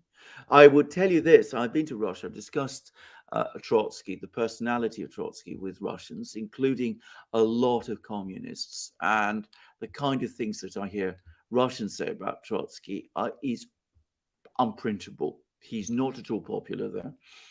Gavin, thank you for that super chat. And Sparky, Cold War Americans hated communism, not Russians. I agree. I think Europeans, it now turns out, were different. Yeah. All right. That is everything. A lot of great questions. Thank you, everybody. That was a fantastic chat. I'm trying to see my screen. The sun is like hitting my screen, Alexander. I can barely see the letters here. To our moderators, Valley S, Zarael, Alan Watson, who else is Lady Cosmica, Spartan Warrior Queen, I believe Reckless Abandon. I think I saw Reckless Abandon in there as well. Thank you very much to our moderators. I hope I didn't miss anybody. Did I miss anybody? I hope not. A super chat from Jake. Don't forget rural Minnesota. We will not forget. We will not forget rural Minnesota. I remember the going to the University of Minneapolis, Minnesota, University of Minnesota. The Badgers, I believe they're called. Is that correct? I think so. Anyway, correct me, Jake, if I'm wrong. But yeah, I remember just hanging out at the university there, the big university. It was cool. Really cool town. Really cool town. Cool state. All right. We'll leave it there. Everybody have a great weekend. Do you have a video that's going to be? Oh, yeah, I will. Absolutely. At some point. Well, I mean, the global crisis. But I think I will look a lot at the NATO and EU summits and see what has come out of it. The NATO summit seems to have been a broken reed. And from what I can tell, the EU summit also. Don't worry about it. Trudeau and Biden are gonna fix it. They'll fix everything. I mean, we're looking at an era of abundance and plenty. There'll be so much food, energy, consumer goods. They'll be giving them away. We're going to experience prosperity like we've never known. Yes, the Gophers. Yes, the Minnesota Gophers. Thank you, Christian. Exactly. Yeah. All right. Awesome. All right. Take care, everybody.